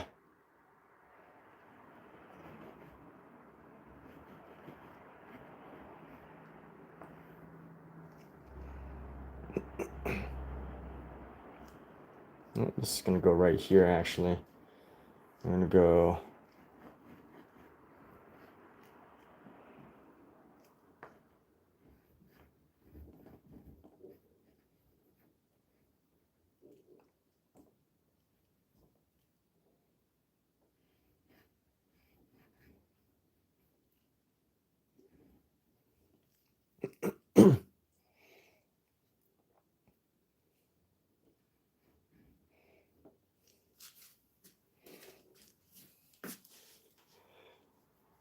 so this is going to go off the canvas. We've got our main thing here.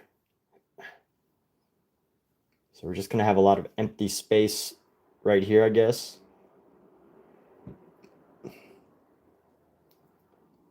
The majority of our organization is going to be here. This is going to be off the canvas. Absolutely perfect. Maybe, you know what? I'll make this a little bit bigger here. This should at least be right there. There we go.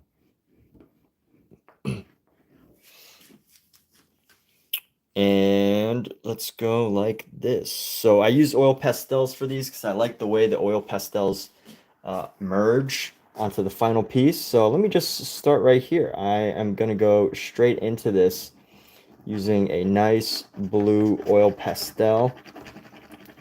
So I can't constantly show my what I'm using as my reference. That's not going to be shown this whole time.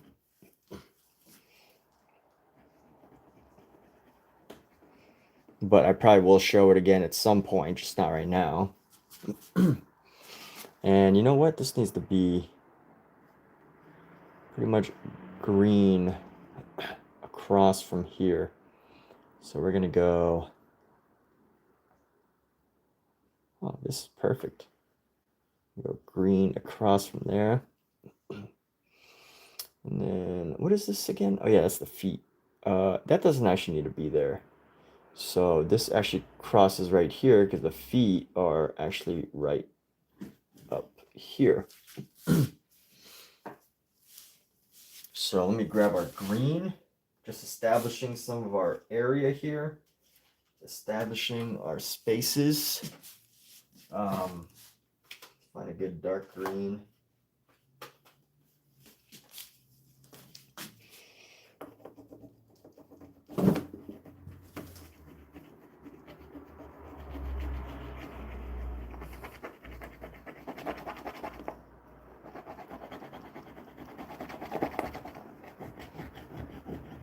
Let's push boundaries, people.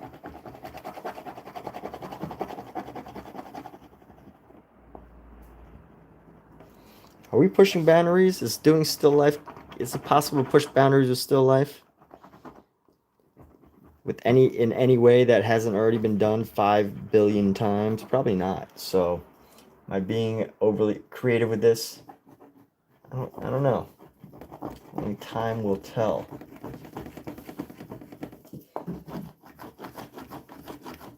There's so much texture on this painting.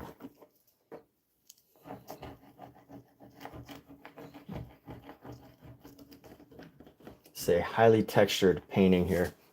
I'm gonna go with some light blue. Let's go with some gray.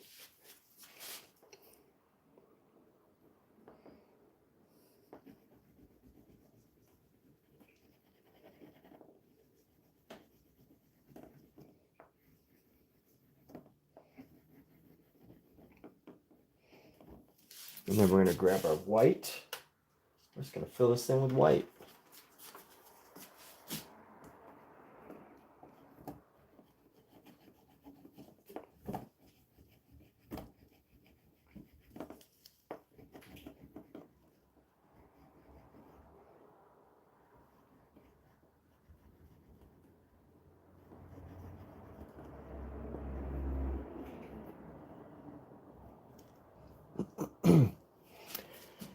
And actually this white can be used up here.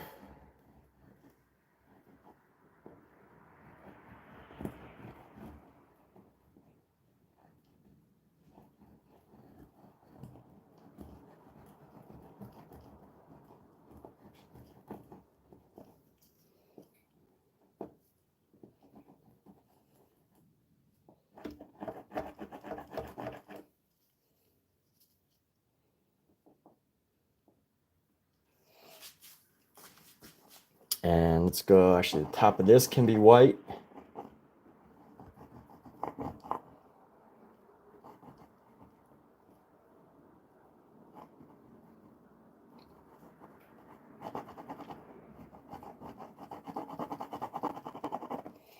And this coming down here can be white.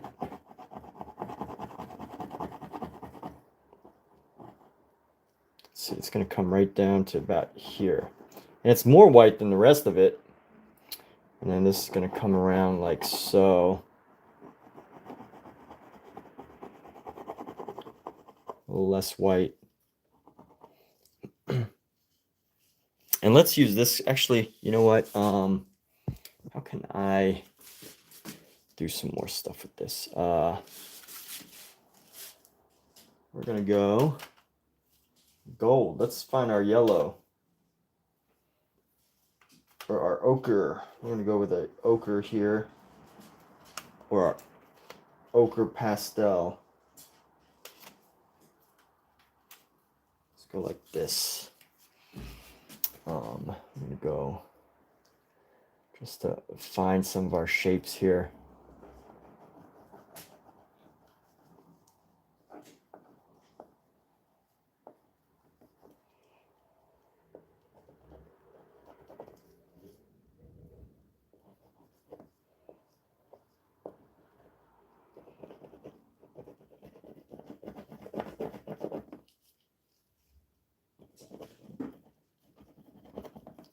This is just helping me to break out some of the shapes.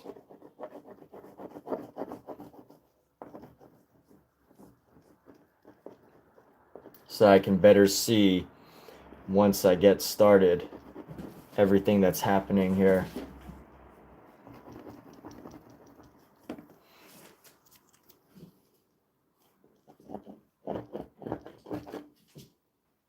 It's gonna come all the way down right around her head.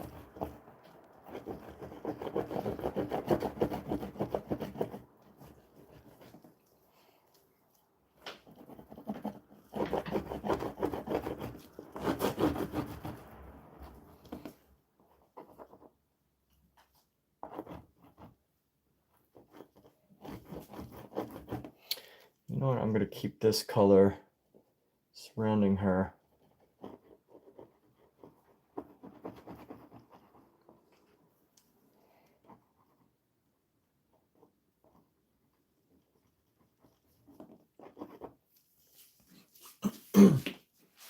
And use like a white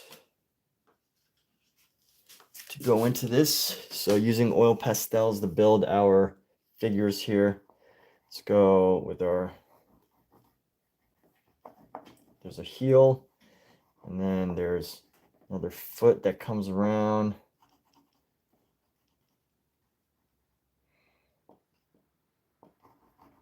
Give her a nice delicate foot here. And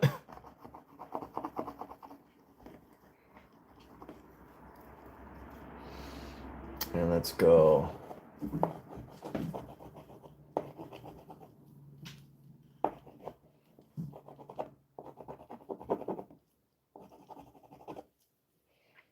And let's go like this.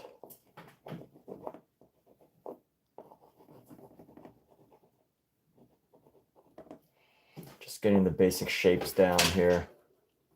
And then, of course, got the hand right here around the top of the face. I'm using white. This isn't necessarily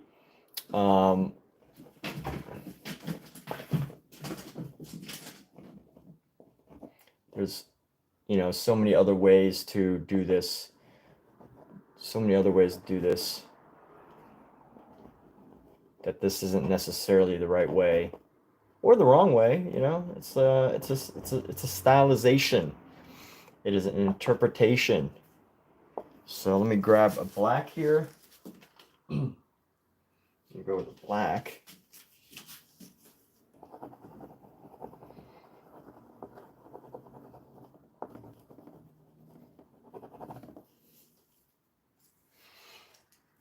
And this is going to go around.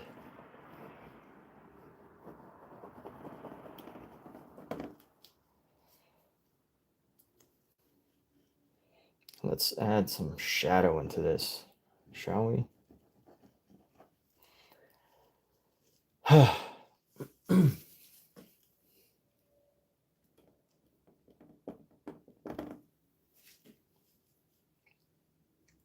You know what? There's like a shadow around the figure here. So let's actually curve this around. Give it a nice bit of shadow here.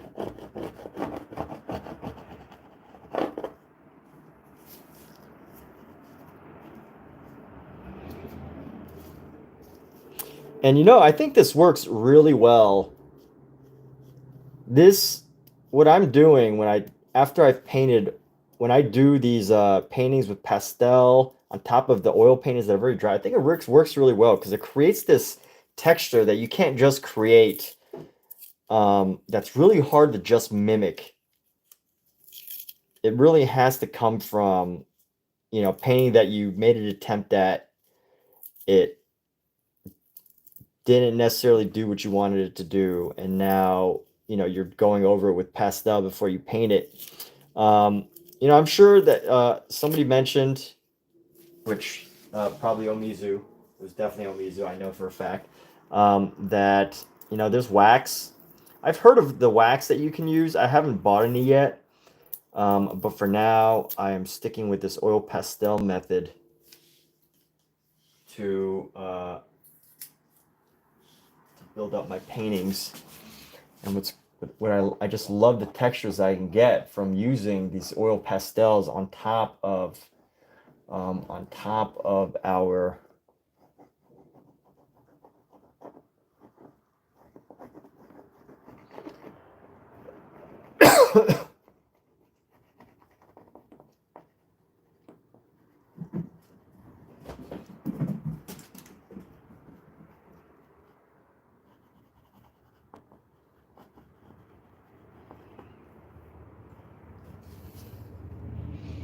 top of all this. So I'm gonna actually use black and go over this with our black oil pastel. This one's not gonna work though. Actually, you know what? Let's see how it affects our painting.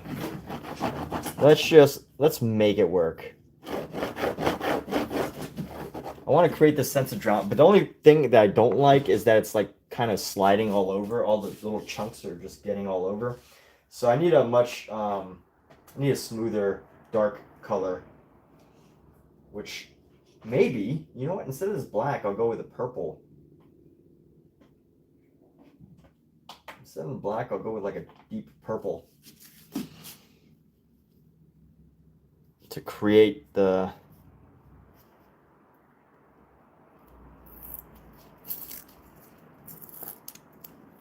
create this deep sense of color. And the pastels that I'm using are a mix. I have 3 pastels that I use.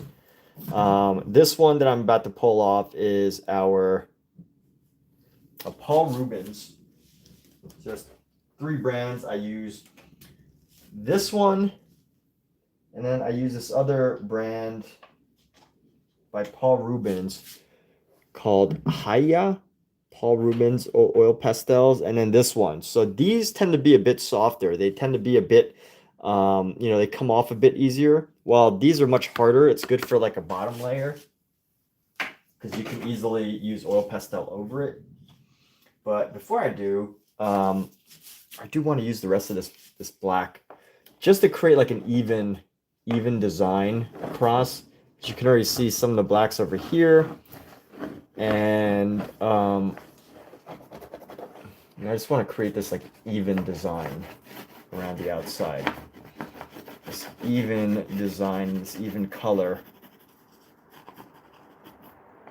Even though I don't like this oil pastel for going over this stuff. So there we go. Now that I've got that, let's go back in with our purple. And honestly, I think the purple is just mixing, but at least it's allowing me to cover just a bit more space, a bit more area, acreage. Get me some more acreage here. Some more acreage.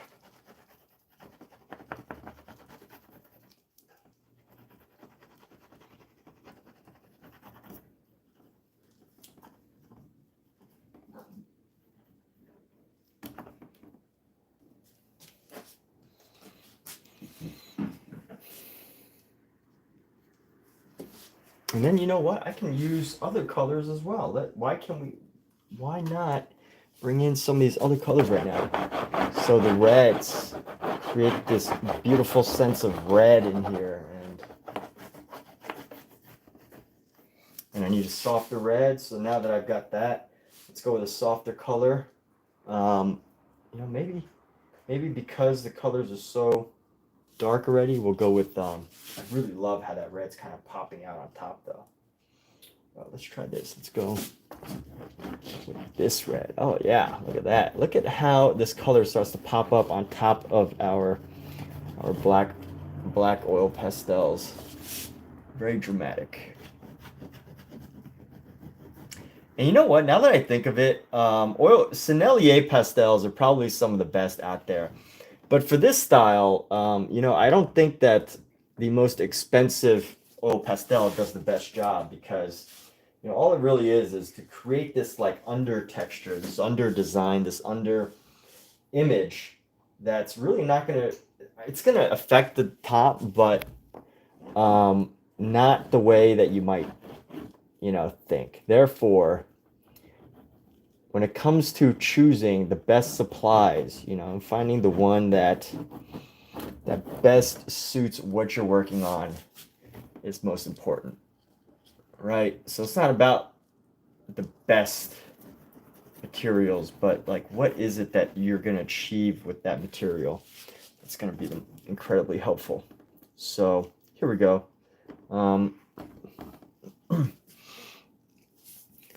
Already got this like chalky texture that we got going on, and I'm just gonna lay down, start bringing in some of the designs here. So I got a square there, rectangle here, square here, rectangle. It just makes me wonder, do I need to be as specific and copying of the details, or can I just get away with finding the specific idea of each of these?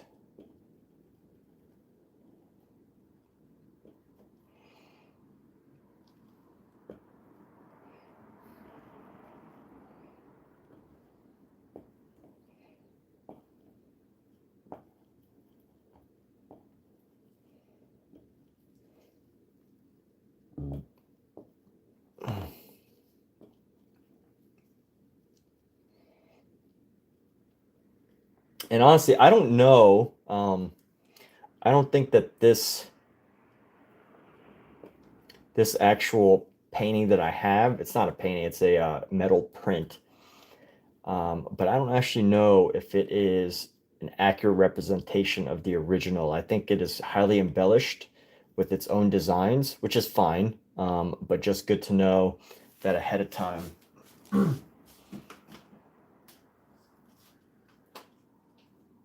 Before I get too focused on trying to copy the specific details, because what it means is that, you know, I can pretty much start to add my own ideas, right? I can add my own textures, my designs. I mean, you know, he's a master. Gustav Klimt was a master of the decorative arts. Um, that's his big thing, is decorative art. And, you know, he would decorate things. He would embellish things with designs and embellishments. And right now, I'm just really just focused on adding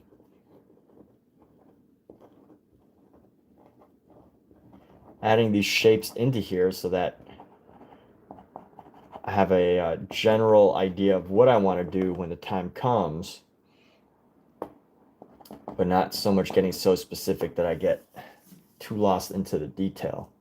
So I'm going to give her some beautiful red lips. And we're going to go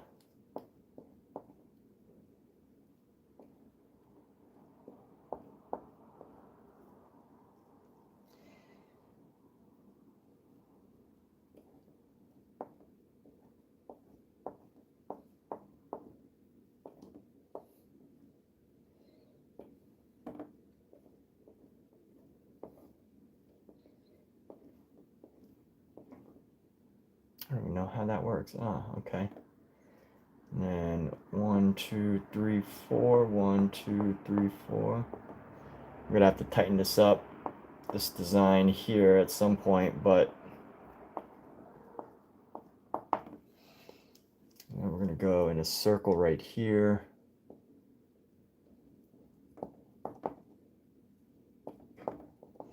And then a big bunch of circles like right here.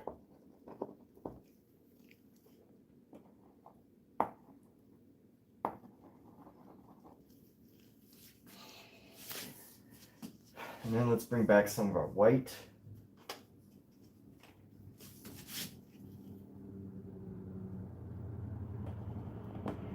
One, 2, 1, 1, 1, circle.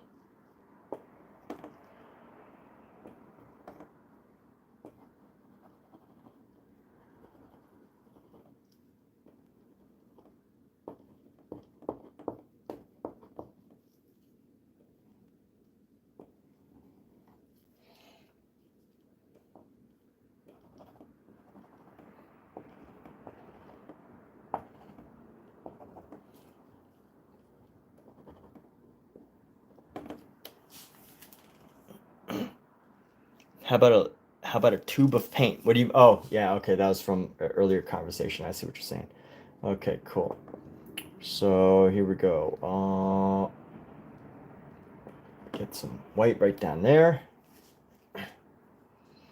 And I think we're good to go to start some of this.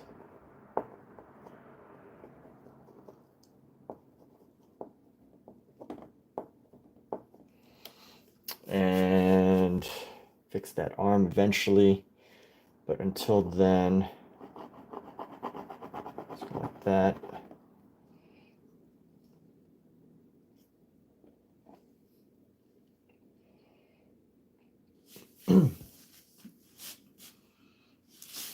And you know what? We can add some streaks of white here.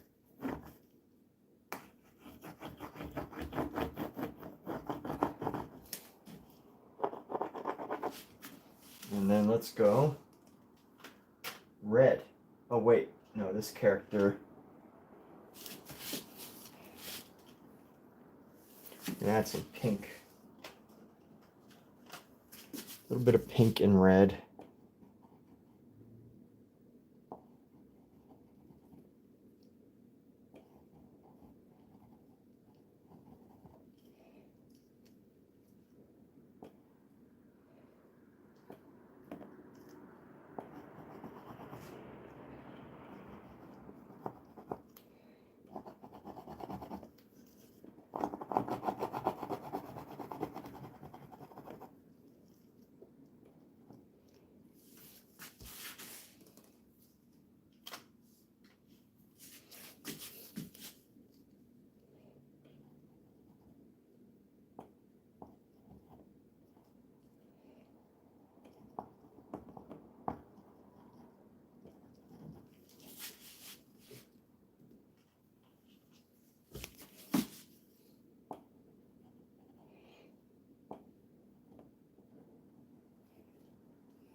All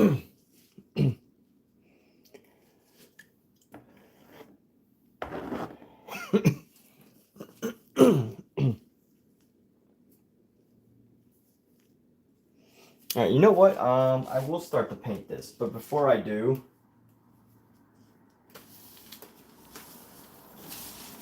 I'm gonna take a nice little photo here.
So, getting right into this, I'm gonna start with some of our white gray that we've got. Got a bit of a gray, and let's just go right into this here. Just start with that. We got our white.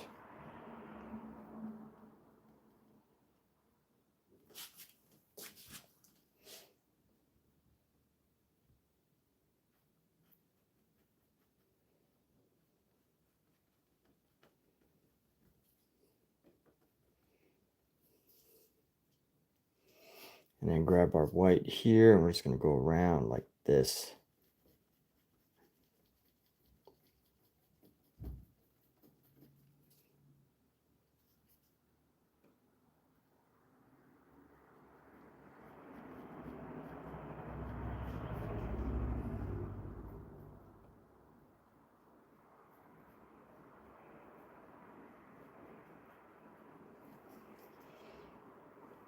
And then just a little bit less white.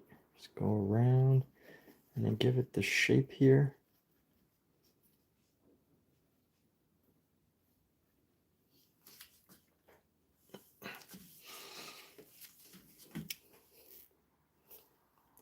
And then use the same white, and we're going to go around the top here. So boom.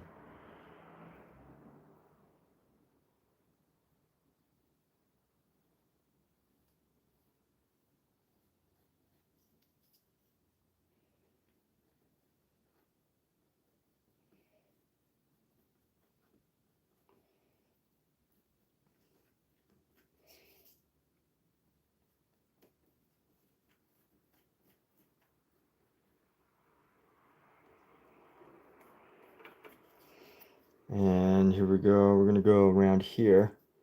It's going to go right up into here. So there's a lot of white in this painting.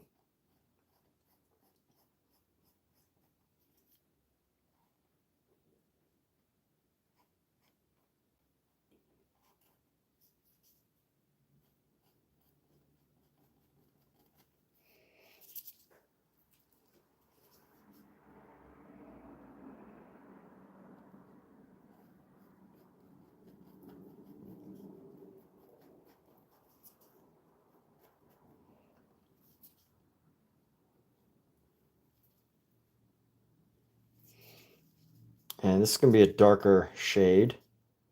So we're going to grab some of this blue.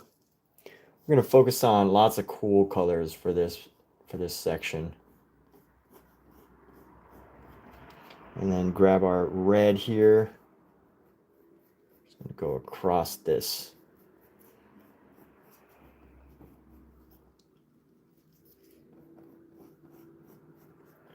So again, this is a oil on top of oil pastel painting. And I do that in order to keep the roughness, to give it a certain rough quality. Give a little rough quality to it,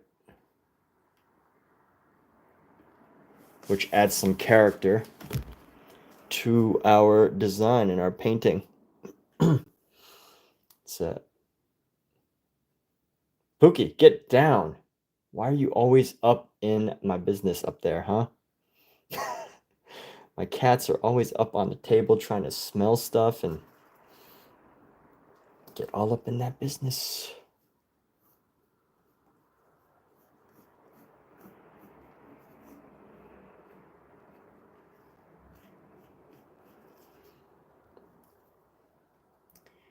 It's not enough for a cat to just be in our lives. They have to be all up in our business, eh? She is all up in my space right now. And I like it. It's cute. It also does not help me to make this painting. Maybe it does. I don't know. Actually, you know, I take that back. It does help me to make this painting. Having a cat sit in front of your still life is a very good way to think about your painting. So let's get this. We're going to go with the white and then just go on top right here. This has to be a silver at some point.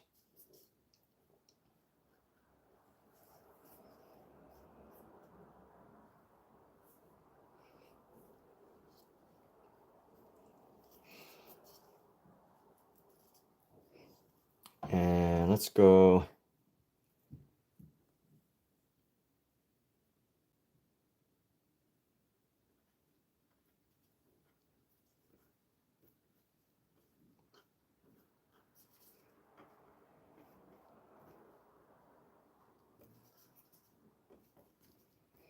We could grab some yellow here and just go into the colors like this.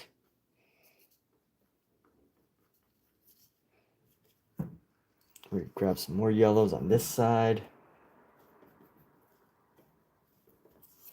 Here's a trick that I'm learning that I'm going to share with you, but sometimes you don't always need to do all the details at once. It's like a, you could do this detail, just the splatter, the blotching. I don't know what you would call this technique right now that I'm doing. Blotching, mess, whatever, just splattering, blotching, splotching. And what you could do is you can add the all the other textures afterwards, after you've completed this section. After you've accomplished this fun little part here.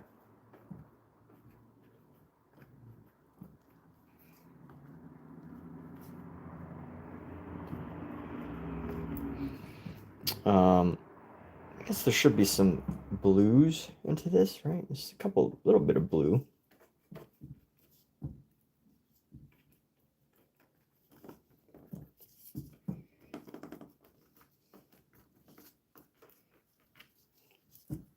Let's grab a little, just a hint of green. You know what? I really should just paint the green. Paint over this with a nice thick green first. We'll see, we'll see. But I do want to play with this coloration a bit. These movements, this movement of color and transformation. Give it some extra detail. Give these pieces some extra details here. Create something more decorative. Let's get right into there. I want to make it look like I was scared to touch this piece. And here we go. Let's go. I might actually paint over these in a little while. But for now, I think how do we want to do this?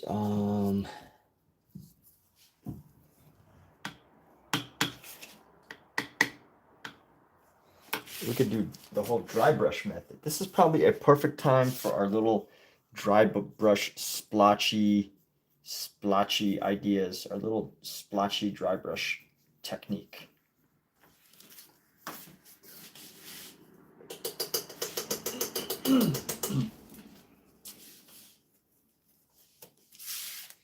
So we're actually going to start cleaning up now. But before I do, I want to add a couple details. Let me find a good brush for this. We're going to use this really rough dry brush.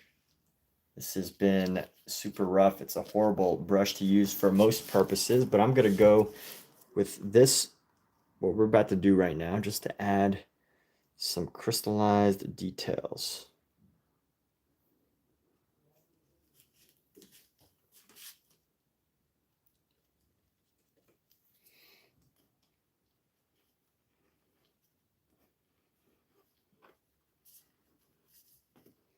And I don't know how this is actually going to work.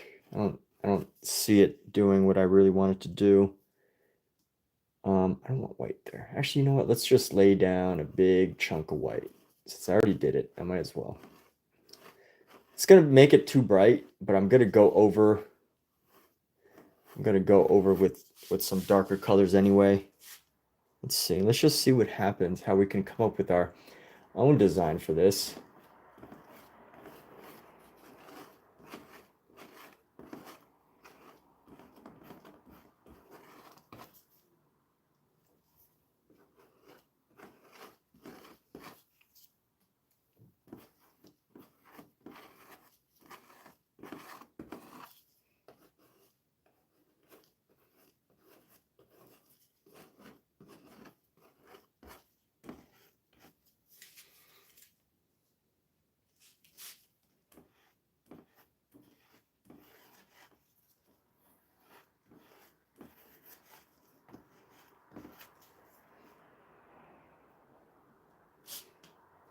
And you know what? This is kind of like a cool little thing that's happening around the sides. It's like wavy, and it creates like a sense of dimension here that I don't think I would have gone if I had just gone with the regular dry brush. It's kind of there's a wispiness to this. There's a quality. There's an interesting quality to this. Going over this with a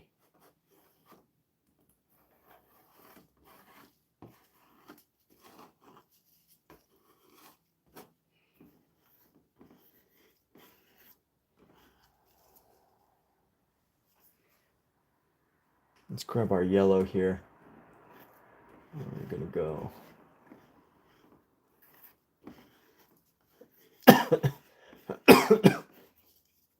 And this is just to get like, you know, something to fill the space.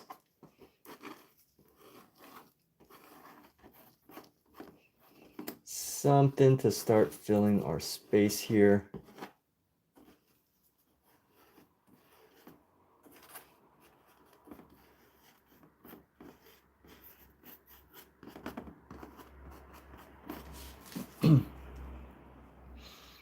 And give it a little extra interest. And she looks pretty messed up right now, but I think once we start to lay down the color in more detail, actually, you know what? I'm going to clean this brush off, and then I'm going to see if there's anything else that we could do with the drier brush.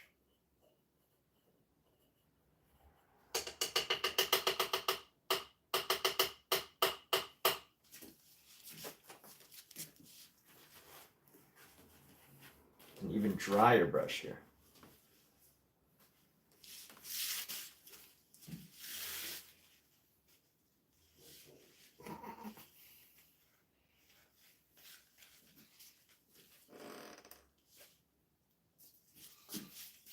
Speaking of which, I'm going to start wrapping on my supplies. Let's go this away.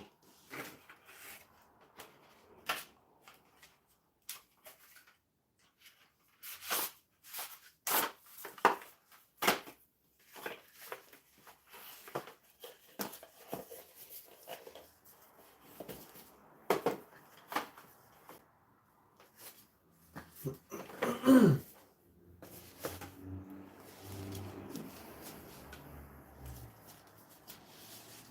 we're going to take this nice little dry brush. Well, it's not really a little dry brush. It's a bit of a big dry brush. Let's just dab it in.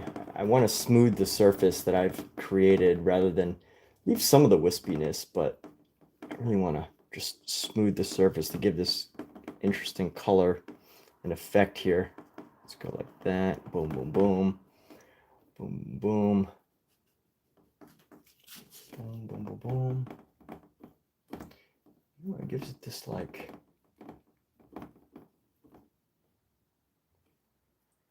really gives it this airy surrounding. It's like I want to say it's pretty beautiful, you know, just the cloudiness. So this is just the beginning, but we will go into this in a few moments. Probably tomorrow. I'm actually going to wrap up right now. Right now is a good time to clean up all of our supplies.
And we're wrapping up for the night. For those of you just tuning in, I'm going to wrap this up for the evening.